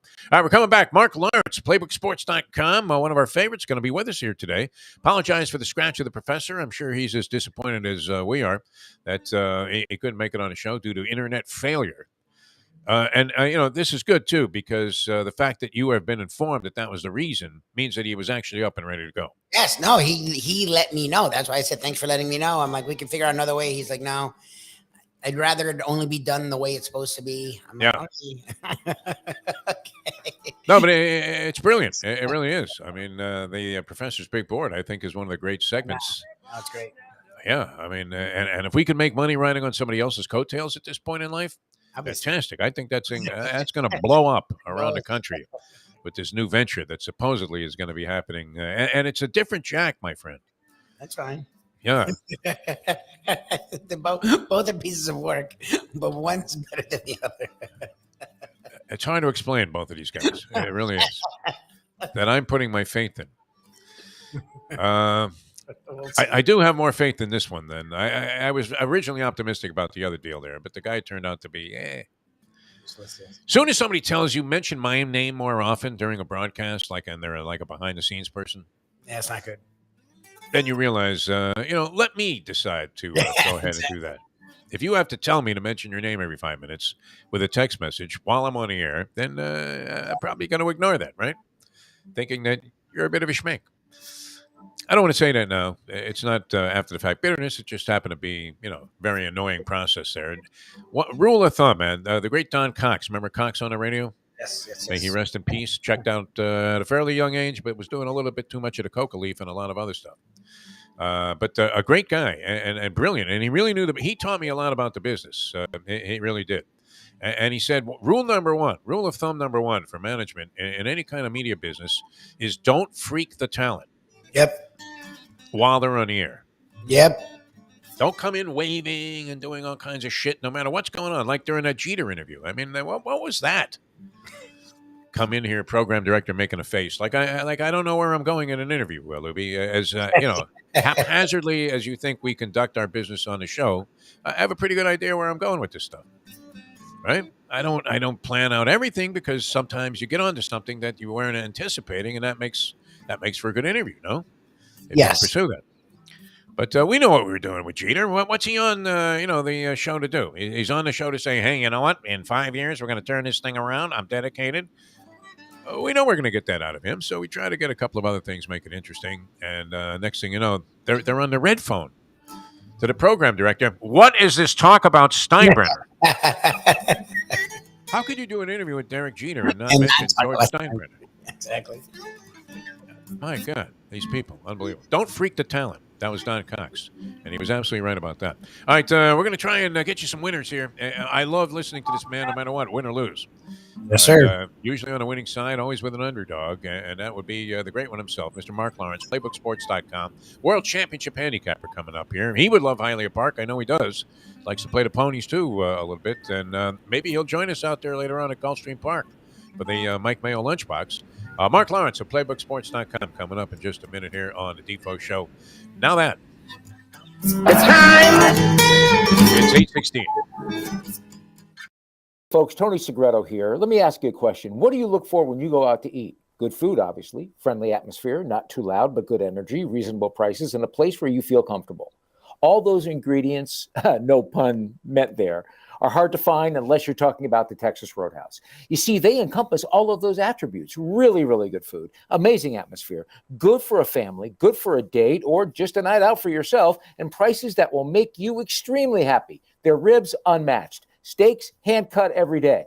Everything, and I mean everything, is made on site, including their incredible bread. It's the one day, folks, that you can forget about low-carb diets.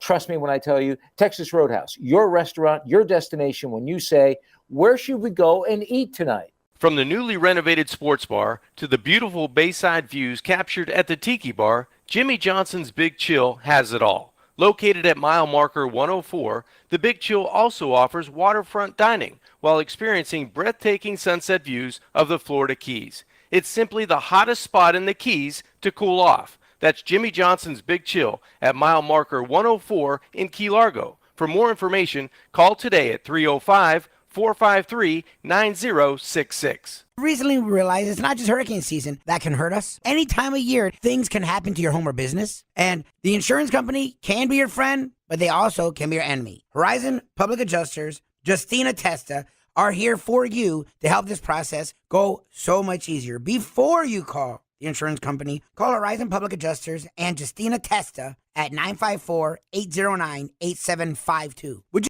Mark Lawrence, burial last night with the hook, the dagger right there in the small of my back. That hook did me in again. I should know better. What would happen to you? We've asked you this before. If you actually were giving points in a ball game, would you be able to live with yourself or look yourself in the mirror the next day? I would probably be ordering my last meal at the same time. There is nothing better than Defo. It's now time for the Defo Show. All right, welcome back to the show. A Degenerate Friday here on South Florida Live, the Defo Show. Jeff DeForest, and you would have to say you could put Lubie in the category of at least being a quasi-degenerate here, because he does understand what the mission is, and that in most people's cases is to separate yourself from your money. But this is why we're here, to try and help make amends for all of the tough losses, the tough beats. You had the Saints on the money line the other night. I understand. I feel your pain. And this is a gentleman who might have been inclined to have that wager. And, it would have been logical all the way through. And then sometimes you have to just face a tough beat and you end up punching a hole in the sportsbook wall. But this man's had more victories with underdogs than anybody we know, and is a world championship handicapper in his own right. Mark Lawrence, PlaybookSports.com. Good to have you back on the show, Mark. How are you, my friend? I'm doing pretty good, Defo. How you doing? I hope everything's well with you in your world and the ball is bouncing your way these days. Well, I'm loving those Baker Mayfield commercials again. We can't even think of what it is that he is endorsing when he was sleeping at the stadium, but I think he's going to have a cot, at SoFi after last night's game. And, this was one of those things that makes it great to be a gambler and a degenerate, and also creates the kind of anxiety where you need a cardiologist on call at all times.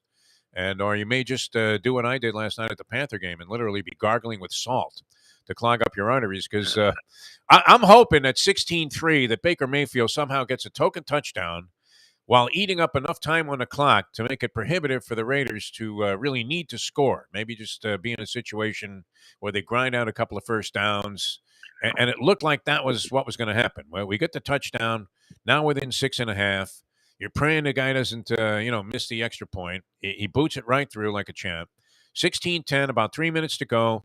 Raiders have the football. It looks like they have like a 3rd and 1 that they're going to just grind out a first down here and then have no real incentive to put any more points on the board, and you're going to win. And in a million years, I would have never anticipated that game would not only, continue to go my way, but that you would get an outright victory after they got the ball on the 2-yard line with about 1:30 to go. Incredible. With a quarterback that had just arrived in town. I mean, like on the last train in. And had no chance to really get any kind of a grasp of the offense. But that's what makes gambling great. I mean, imagine you had the Raiders on the money line in that game, which you would never would have, because they were favored in that by 6 and a hook. Yeah, it was bizarre to say the least. In fact, when I watched the game, I actually turned it off when they were up 16-10. And I was rather stunned when I read this morning, and saw the Twitter replay of what Mayfield did. He never did that any other place he was at, but maybe not even college. Yeah, exactly. No, not even college. Right, exactly. So, it's right there with one of the worst bad beats of the season for sure. But I think you have to maybe agree that the worst bad beat this football season was the Miami Dolphins game against Houston just after Thanksgiving, when they were up 30-0 at the half. Yeah. And their team total, Miami's team total, was 30.5. Oh my God. Or 30. and a half points in that game. Then you know what they did? Yeah, obviously they pulled the They starters didn't in the score. third quarter. They didn't score a point. Exactly. So you're sitting there at over 30 and a half. You're up. You got 30 points at the half. You're looking for the rocking chair, and you end up in the hospital. I mean, unbelievable. Just unbelievable. I saw one Scott Van Pelt brought up, which I think is one of the great atrocities of all time in terms of proposition bets and over-unders. And we were talking about it the other day on a show where Caleb Williams, the USC quarterback, had an over-under number of 32 and a half yards rushing in the championship game that they played against Utah. So he's got about 20 yards already early in the first quarter, and he rips off like a 50-something yard run. So now he's at like 72, and you're still in the first quarter of the game. And 32 and a half. I mean, imagine if you passed out on the couch and woke up the next day and saw that after being sacked 100 times subsequent to his hamstring injury, where he became immobile, he actually lost like 50 yards worth of rushing yardage total and ended up on the last sack of the game with like 5 seconds to go. He loses 5 yards and falls under 32 and a hook and ends up with like 31 yards rushing. That's impossible. You can't lose from that far ahead, can you, Mark Lawrence? It seems, No, that's bizarre to say the least. You're going to give back 50 rushing yards from that point moving forward. Yeah. With a quarterback that's really mobile to begin with. Yeah. I mean, maybe Fran Tarkenton got hit by, one of those 60-yard losses when he used to run, backwards like he was playing soccer and kick it to the goalie, which I love this, Mark Lawrence. I read the Cup of Coffee this morning, and I'm so happy to get it every morning from playbooksports.com, and you had World Cup Insight going. Are you guys handicapping World Cup action at playbooksports.com? Well, I'm not handicapping it per se, but I've got a fellow who he's a horse race beat writer. His name is Bob Roberts, and he wrote for the Cleveland Plain Dealer, followed the ponies, the railbird they called him, and he's a huge soccer fan. And what he does is he ghost writes for me soccer on the websites, on some of the sites that I appear on. So I let him do the grunt work.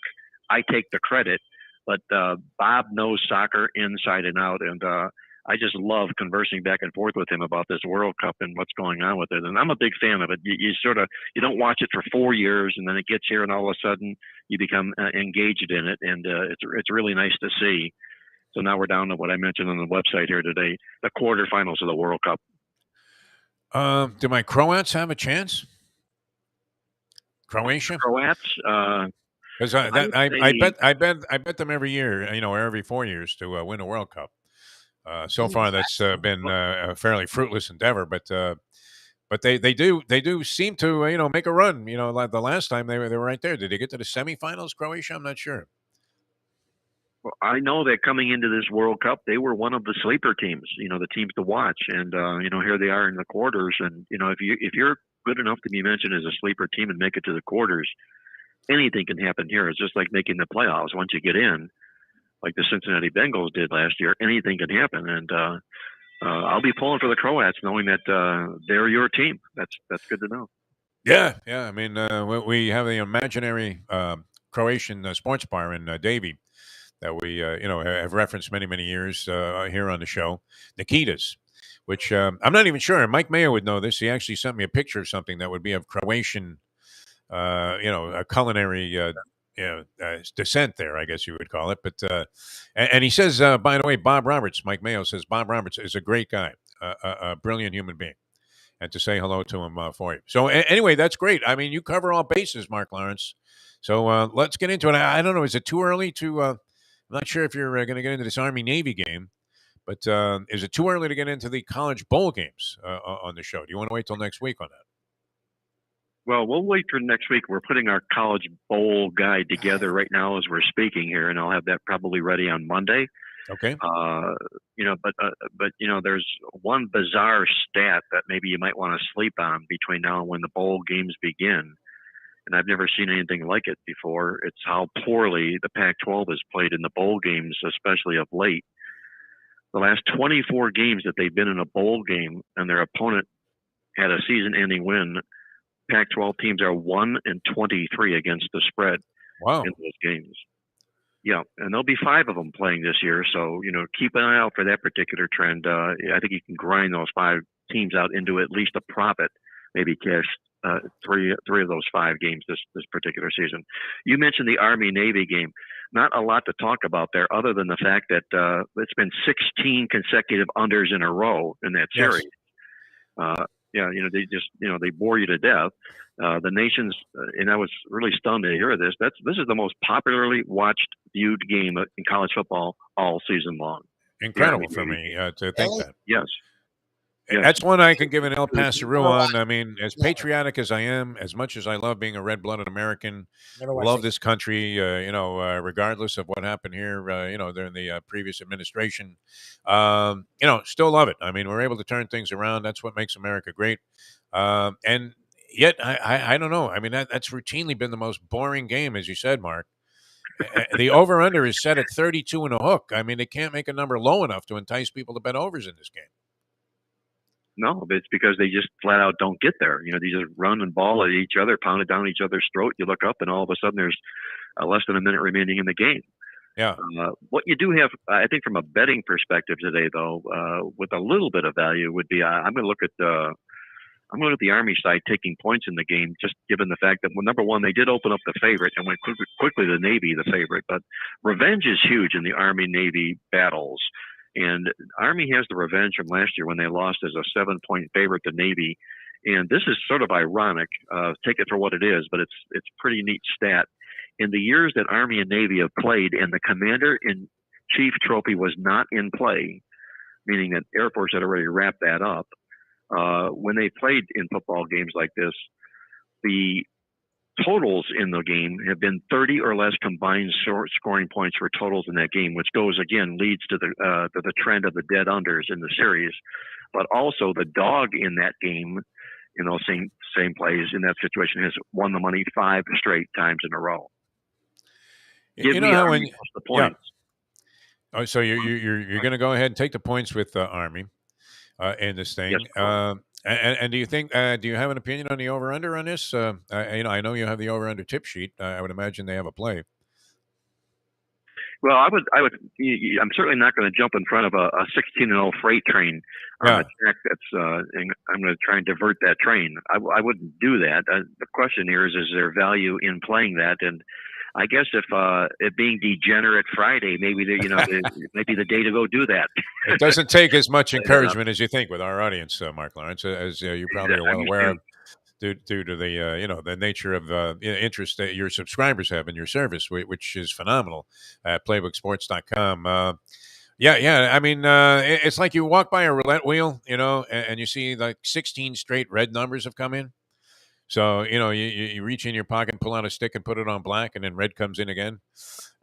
And you're thinking, the previous, spins had arbitrary, results and no impact on the next one, even though the law of averages would tend to make you think that obviously a black number was due. So you're thinking an over is due here after 16 years. Imagine you're the guy that's been playing it all along, thinking that over has to come soon, and you're 0-16, which is not necessarily a good position to be gambling from. No, as you well know, that the probability of that black coming up is only 50-50 at that point, regardless of what happened in the past, right? Yeah. So, but many people found it out the hard way, to say the least.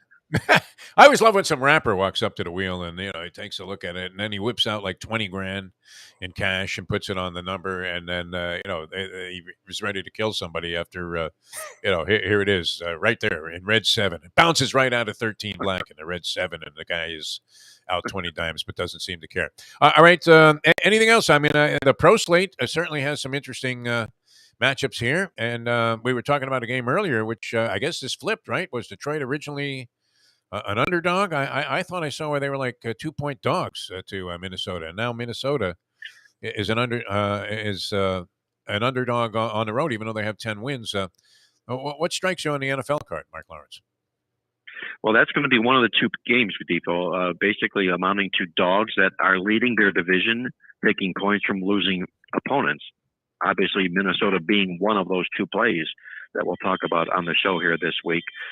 This is a knee-jerk overreaction to Detroit, who has played some pretty decent football here of late, but they're still Detroit. The bottom line is they still have a rotten defense, and coming into the football game because they've cashed 5 tickets in a row is one thing, but they've also been outgained in 9 of the last 10 football games they've played.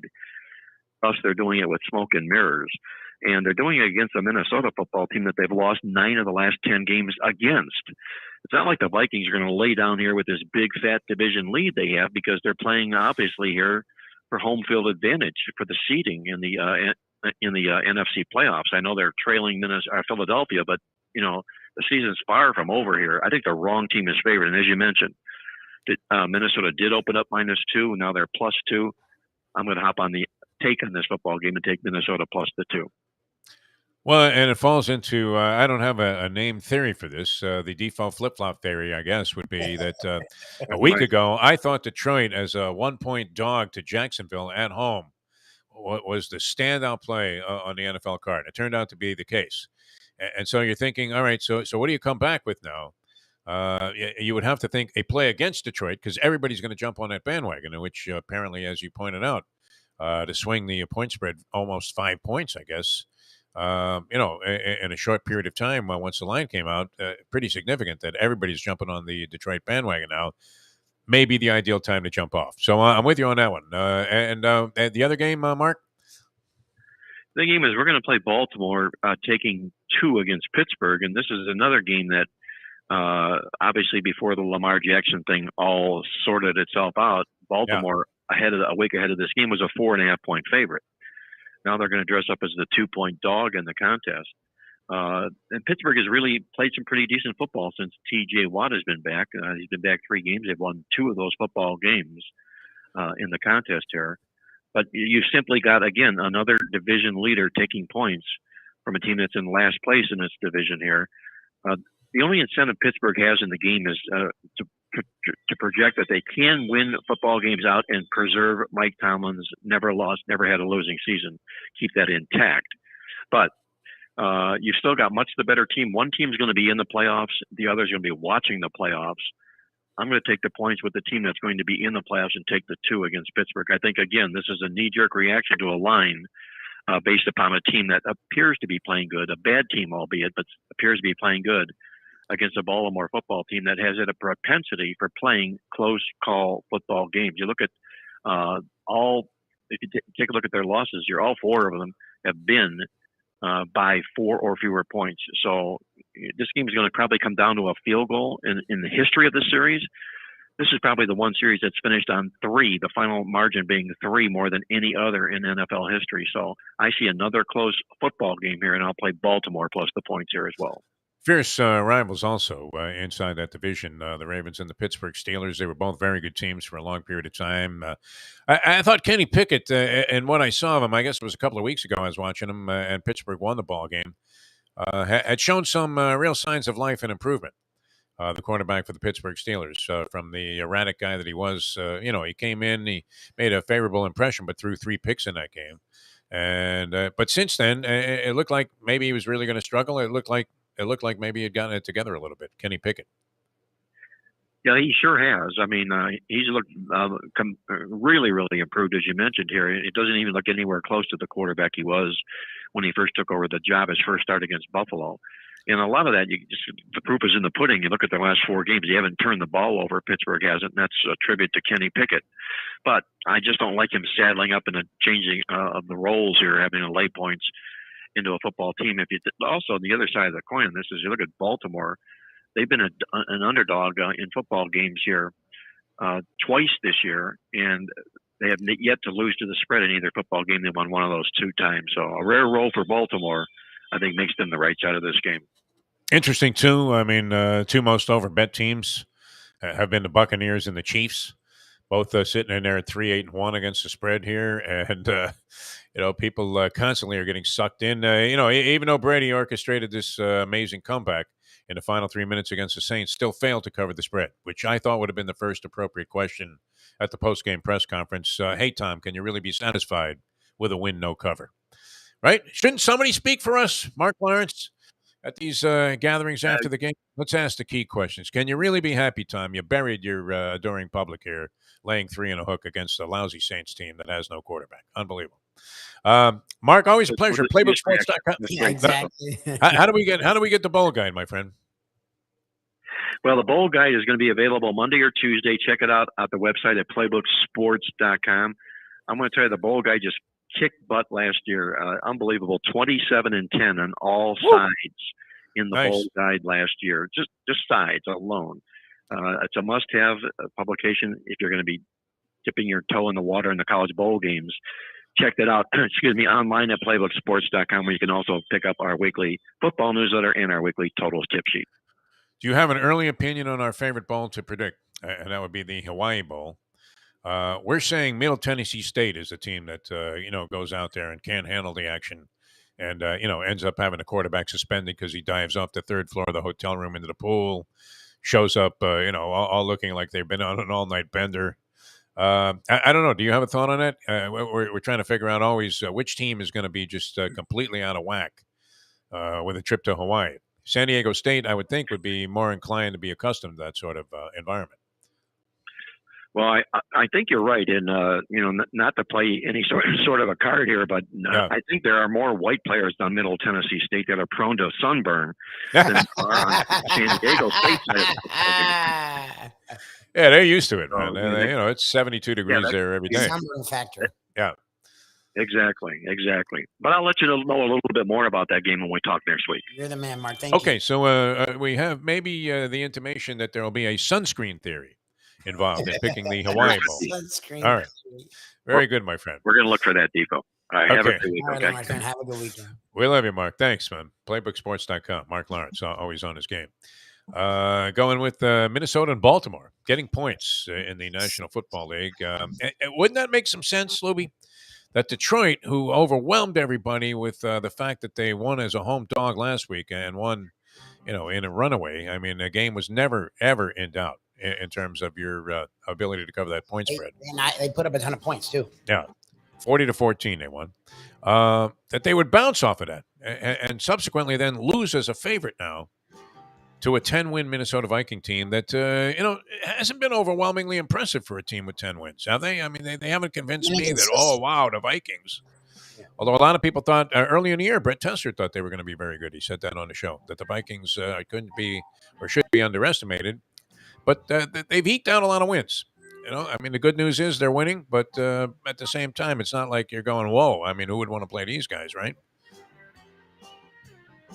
What do you think? That's an actual question. The Vikings have a nice record, and Justin Jefferson's scary, and Cook has really not gotten off, but their defense has been up and down, and they're inconsistent. For as good as their record is, their play on the field has not been consistent. It's really weird. Right. And people, you're very nice, not to mention Kirk Cousins, because you would be the one analyst who didn't immediately start going, yeah, well, they got Kirk Cousins. Is he any good? No, that's we don't know. Yeah, right. He's like Tannehill. You still wonder what Cousins is. Yeah, what the hell is he? I don't know. And you're 10. Is he that guy that was screaming at the reporter after he finally threw a touchdown pass? Take that! Right about that! Exactly. Bit of a psycho. All right. Who's really polished and seems like a really good guy is Josh Allen. When I see him in interviews, like after the Bills game, he does a good job. He seems to really have a grasp of what the hell is going on, and it seems to really have his head in his heart, unless he's a complete phony, which I don't believe that to be the case. Seems to have his head and his heart in the right place. All right, the Gambling Gourmet, Mike Mayo, coming up here in just a second. Don't forget about, and we want to get, you're working on this now, Lubie. I'm glad you're in direct contact with the people at Jimmy Johnson's Big Chill. I'm waiting to hear back. I had some communication yesterday. We'll circle back Monday if I don't hear anything. Oh, very good. Okay.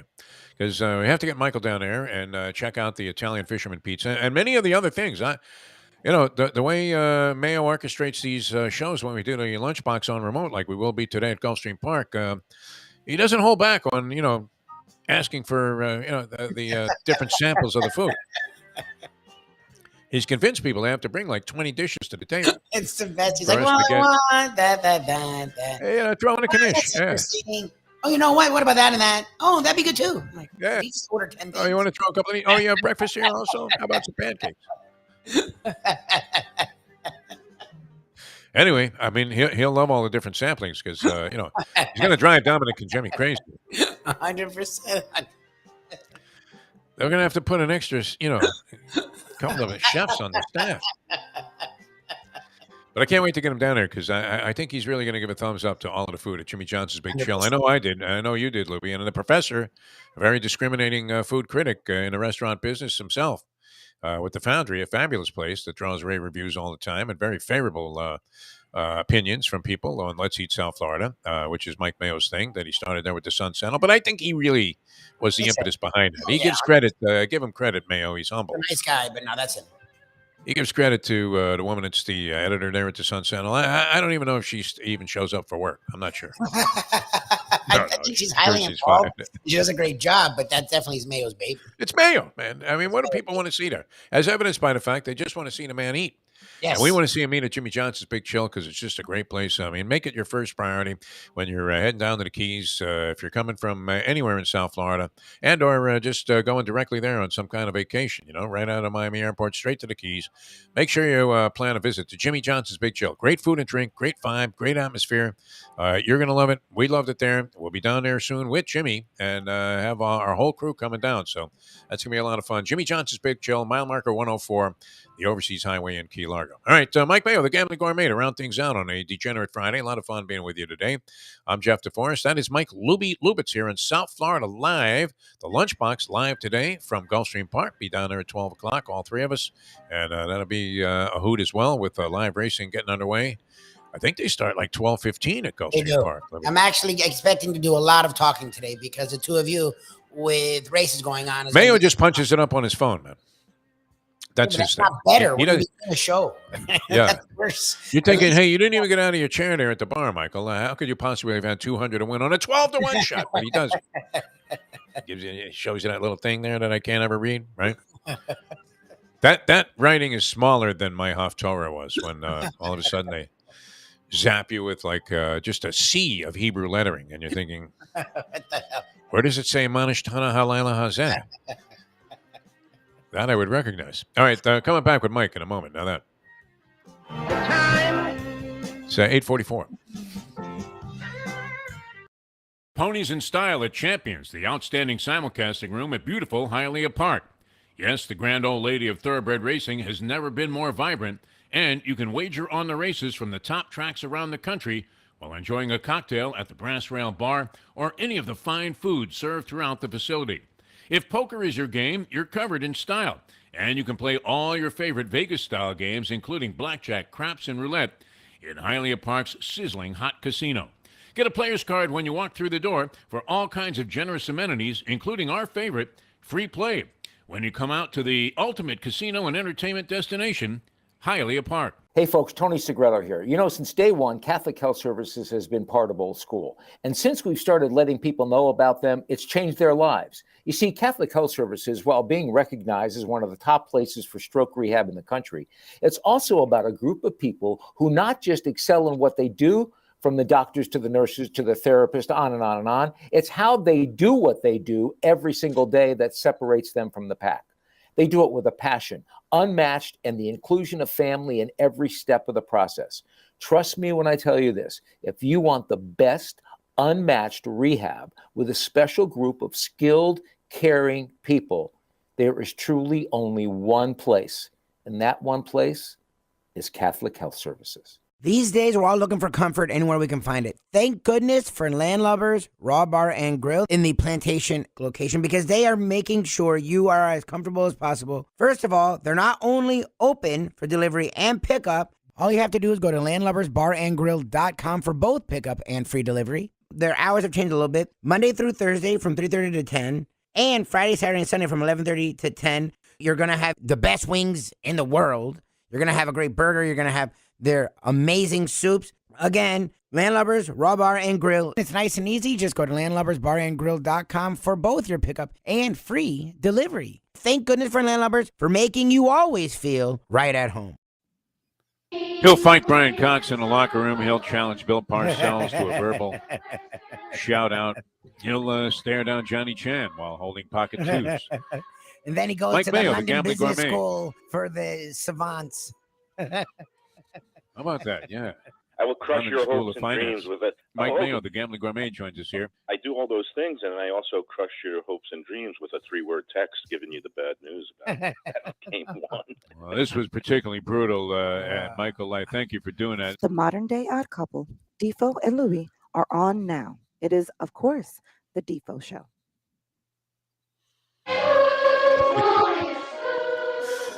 I think any number of ex-wives would give me enough tangible reminders that I'm a loser. I don't need to, have somebody tell me I just lost another bet. Doug Sifu says hello, by the way, Mike Mayo. Good to have you on the program, CEO of the Panthers. Did you actually see him last night? No, okay. No. No, I was going to say, they have no naming rights deal. Even the Heat are able to scrounge up a couple of fraudsters with the FTX deal. But the Panthers, they're pathetic. They can't even get a naming rights deal. So heck of a job, Seafood. 35 a whack to park a car. When did it become that? That has to be a recent development because I remember paying 20 last time I was there. Sports. This is why we love what we do, Defo, which is we go out to places that we have a shot of returning home with more money in our pockets than when we left. They don't charge for parking at some of our favorite parimutuels, Hialeah Park, Gulfstream Park, where we'll be later today, and the place up in Pompano that sometimes we sojourn to on Fridays. But now we have a new Friday place. I am positively ebullient. Is that the word? Ebullient. Ebullient. I pronounce it ebullient. Pronounce it the way Mayo pronounced it. Yes, ebullient. You do? Yeah. Yeah, it's like a French bouillon. It's an ebullient. Sounds like a soup. If you're ebullient. Yeah. And something good actually happened to me last night, Defo. Get out of here. You won money? Well, at I was back at the dog track last night because Thursday night they have a $50 tournament with $5,000, and there's a half-hour portion of the tournament where they run a high hand strictly for people in the tournament. It's after the add-on entry period is over for a half hour, and I had pocket sixes, which is my favorite hand because I was born in '66. All right. And what comes up on the flop? But two more sixes. What? Nice. What was that worth? I flopped the quads, and that was worth $300. I've got money in my pocket for the track today. We could play the early double. I also have enough money. I could take a shot at the big. They got a nice poker tournament at the Hard Rock this weekend. I'm going to play tonight, and so life is good. Life is good. No, you have pretty good luck in that. You haven't had the big luck that you've been looking for, and it does seem like grinding. I'm grinding. You spend a lot of time. I mean, lamenting the fact that you're not somebody else, which is not a good position to take in life, Michael. No. Don't worry about it. You have a lot of good fortune and so many things, including that you knew this guy that was mentioned as a handicapper for the World Cup. Robert. That's the beauty. I mean, it's a small world department. I mean, because Bob Roberts, that Mark Lawrence mentioned, really good guy. I knew him as a sports writer. We were both of the sports scribes, and he wrote for the Cleveland Plain Dealer, but he also covered horse racing in Ohio and the Cleveland area. Thistledown is the main track there. And Michelle's dad was a longtime thoroughbred trainer. He's retired now, but his name was Don Rao, and he was one of the leading trainers at Thistledown every year. And he and Bob Roberts were pretty good buddies, and so that's a small world. Same way if they made the people in the Keys change not only the name of the bridge but the fish itself, the Jewfish. Because it was, considered maybe denigrating to Jewish people. Shouldn't they change the name of Beulah Park? Does that not have racist undertones to it? So here's the thing. Beulah Park is no more. It's now a shopping mall. And I know this because Michelle's family has property. I understand why. Yeah. Property, Grove City, Ohio is where Beulah Park was. And literally Michelle's family has spread a nice a family home and some acreage right next to where Beulah Park used to stand. Yes. And is that enhanced in value now that they're putting a shopping center there? I have no idea. I haven't been up there since the divorce, but I used to love hanging out there in the summers because I would literally walk out the door and just be steps from the betting windows there. Very nice. Before the internet wagering, so I could actually do that could be another matter that led to the parting of the ways there. That, she wanted to enjoy the beautiful countryside of Ohio. You were stepping over to some horseshit racetrack. Well, her dad was there. Her dad was there like morning, noon, and night because he had horses stabled in the barns, and he'd always be. Okay. So she would be inclined to like that. It was the family business, and that's how we met at Gulfstream. Is that right? Yeah, Michelle used to work at both Calder for Bobby Humphrey and then at Gulfstream in the racing office, and that's how we met. Because I would So I be must out know there. Michelle Mayo, or You probably do. yeah. Michelle Rao was her original maiden name, but Okay, Michelle because Mayo is I her was main always name. hanging around the racing offices there. It's Those various spelled places. row, like row your boat, ROWE, but pronounced row as in the British word for fighting. Who knew? So anyway, hey, is it true? I'm very dismayed to hear the news this morning. I think what the professor was thrown into the Brittany Griner prisoner swap. He's now in Russia at the penal colony. Is I this true? believe he was going to do a piece on that as part of his big board, It's gonna be and one of his he may things. have been silenced by either the U.S. or the Russian governments, or maybe both. Boots got to him, or whatever his name is. Boots Boot. ready to shove a missile right up his ass, man. If he I think mentions his name. He's already got the drone has been targeting. Oh, you won't What see kind of him a no more. swap was that? Is that the most lopsided trade you've ever seen in basketball history? It's in terms of the actual importance of the two sides. I mean, it's not good. It's not a good trade. But No, we get back, sometimes a basketball player in the WNBA, Does nothing for the world. and they get back this evil criminal merchant of death, who has been seething for the last 10 years, ready to do Exactly. more damage. I mean, do you think he was reformed in prison and now likes the citizens of the U.S.? I would doubt that's the case after I being in just find it solitary.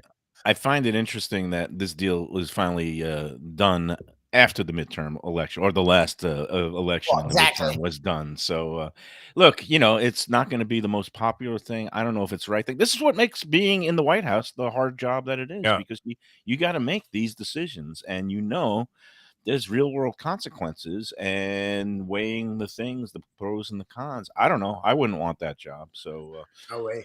I don't know why Donald Trump wants it again. But Yeah, but if it's hey, I Mike know Mayo that gets caught with a He's little bit of not- hash oil at the Russian airport, do you really think that they send Victor Boot back to Putin hell no. in But order to secure your freedom? No. Michael Mayo is also aware enough to know that when you're in the middle of a geopolitical chess game, Yes. in the terms of the U.S.-Russia relations not being so good in the wake of the whole Ukraine invasion, that you don't want to be putting yourself in the position where you could be used as a pawn for Exactly. or being picked up and incarcerated for a bullshit charge or a little Yeah. bit of marijuana or hash oil. And Crazy. I learned these things when I was an international traveler, and I was actually a Soviet and Eastern European studies major, and spent a little bit of time in Russia.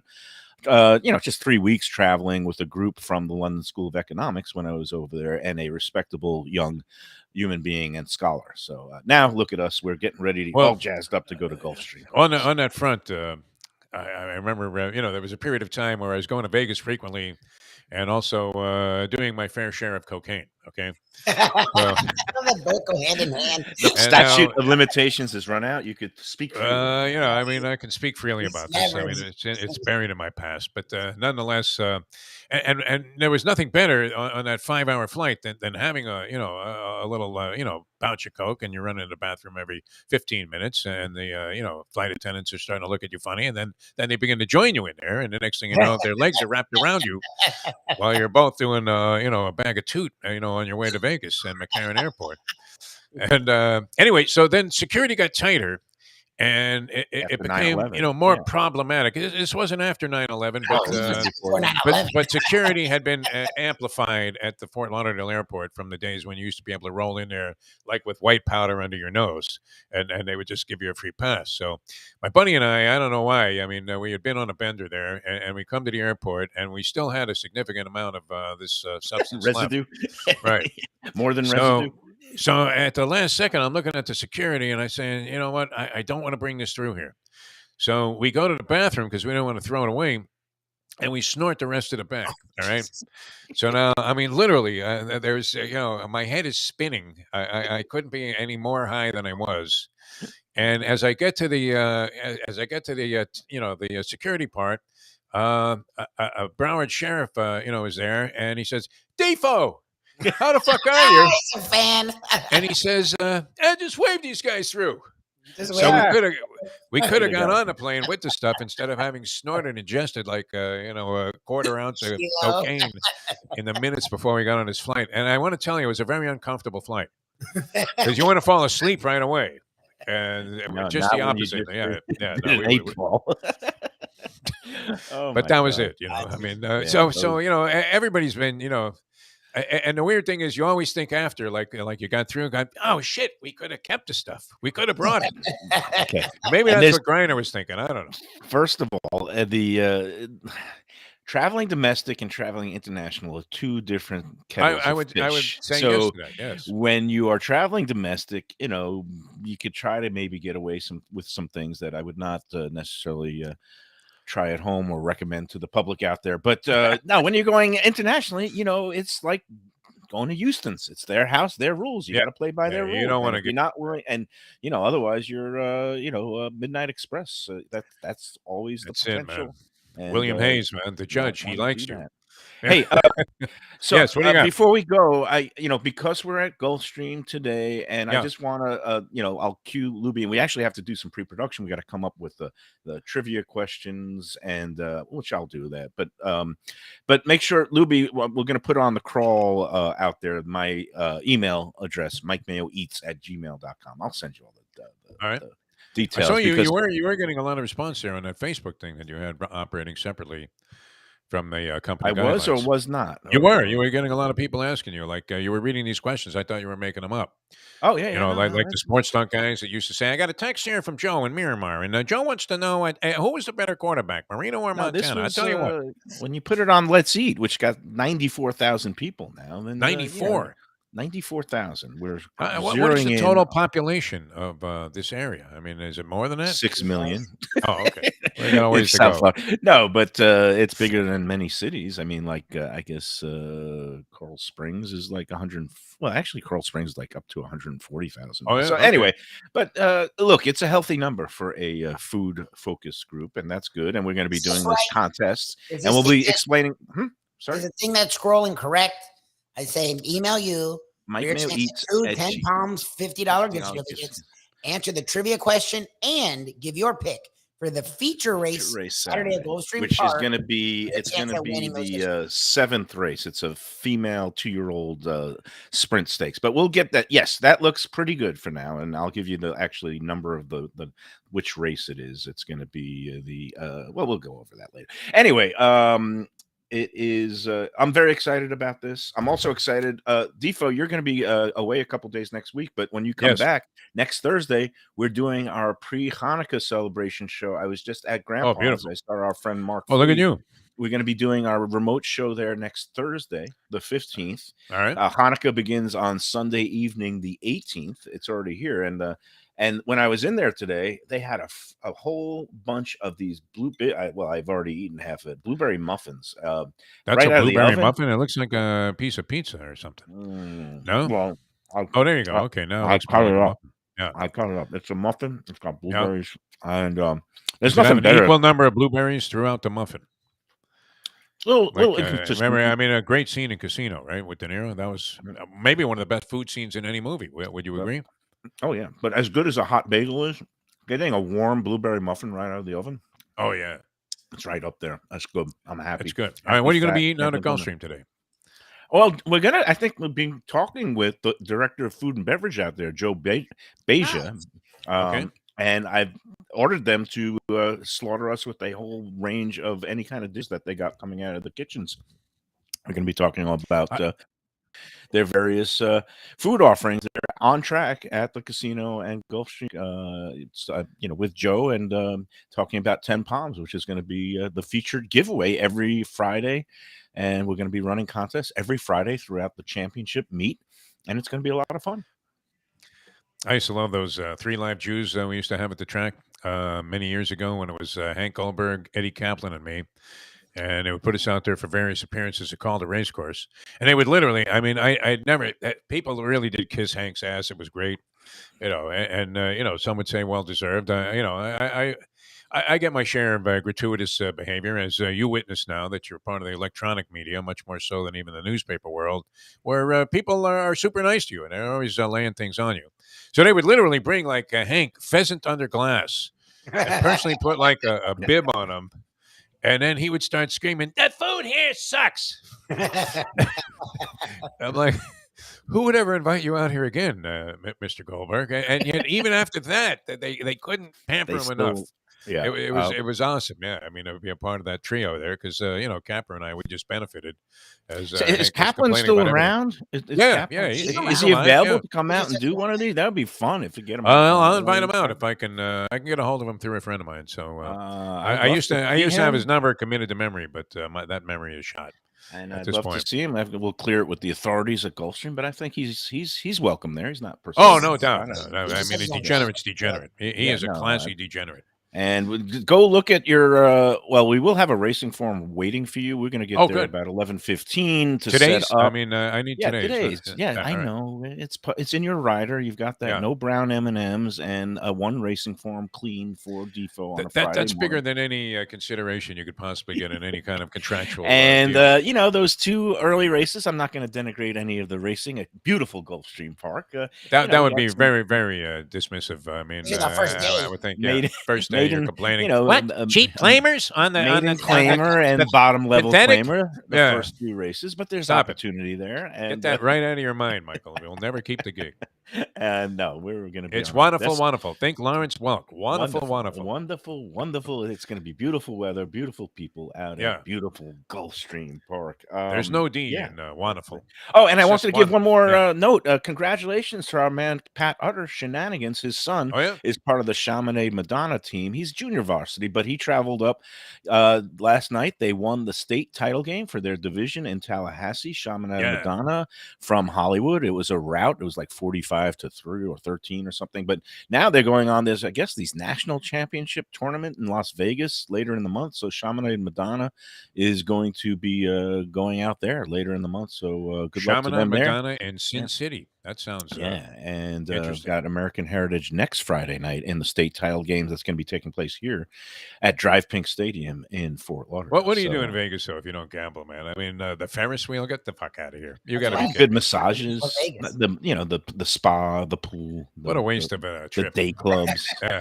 People do these things. Oh my God! I remember when they tried to make it more conducive to children there, and they had all these playgrounds and caterpillar rides outside the MGM Grand. It was awful, right? You're stepping over little kids on your way to bet, that Frank Bruno can't go one round in the Tyson fight. That was it. All right, we'll see you out there. I'm looking forward to it. And the location is where we think it is. It's by that old restaurant. We're going to go. We got offered two options, but I think the better one to be that's a good one there where those tables are. There. Right, that's those fantastic. tables. There's a high top table. We'll have it at position. So like the paddock will be in the background. It'll be a very nice backdrop. Very nice. And sure, Lubie can set all this up. And a big table for plenty of food. Will be just devouring anything that they bring our way because that's how we roll. You were setting a pretty brisk pace, at the Hen and the Hog. So I would imagine at the track it might be 22 and change by the time we get to the quarter pole. Yesterday was a fasting day, and today is a feasting day. We love that. I ate some real garbage last night. I'm ashamed to say. I mean, a couple of pretzels there came by the four people that we were at the hockey game with, and wow, you talk about an overdose of salt, Mayo. I can't say anything about your eating habits after what I consumed last night. I washed that down with a popcorn and a $24 drink. So you went basic. You just did pretzel popcorn. You didn't go for. What are the offerings there like now? Like is there sushi? They have all kinds. I always got a kick out of that bucket of fried rice or whatever they have there. That was like $38 for some chicken fried rice. That's worse than Christine. That was in the past, man. If it's $35 to park now, that's got to be at like $75 as a price point. But no, you can't even put up cash there. Everything's credit card. They don't even want to touch your cash. That's against the law. It says right on the bills, it's legal tender for all debts, public and private. If they refuse to take a dollar bill, just say, all right, well, then it's... Call your man, Doug Sifu, all right? I'll go at it. See if he returns your call. All right, we'll see you out there at Gulfstream Park. Right, nice job arranging that. Lubie, have a great day. Thanks for tuning in, everybody. We'll see you at 12 o'clock from Gulfstream. Should be a lot of fun with Mike Mayo's Lunchbox, and we'll see you next time as we leave you now that. The time. 9:06. Let's go to eat a damn snack. Look what they done to my soul.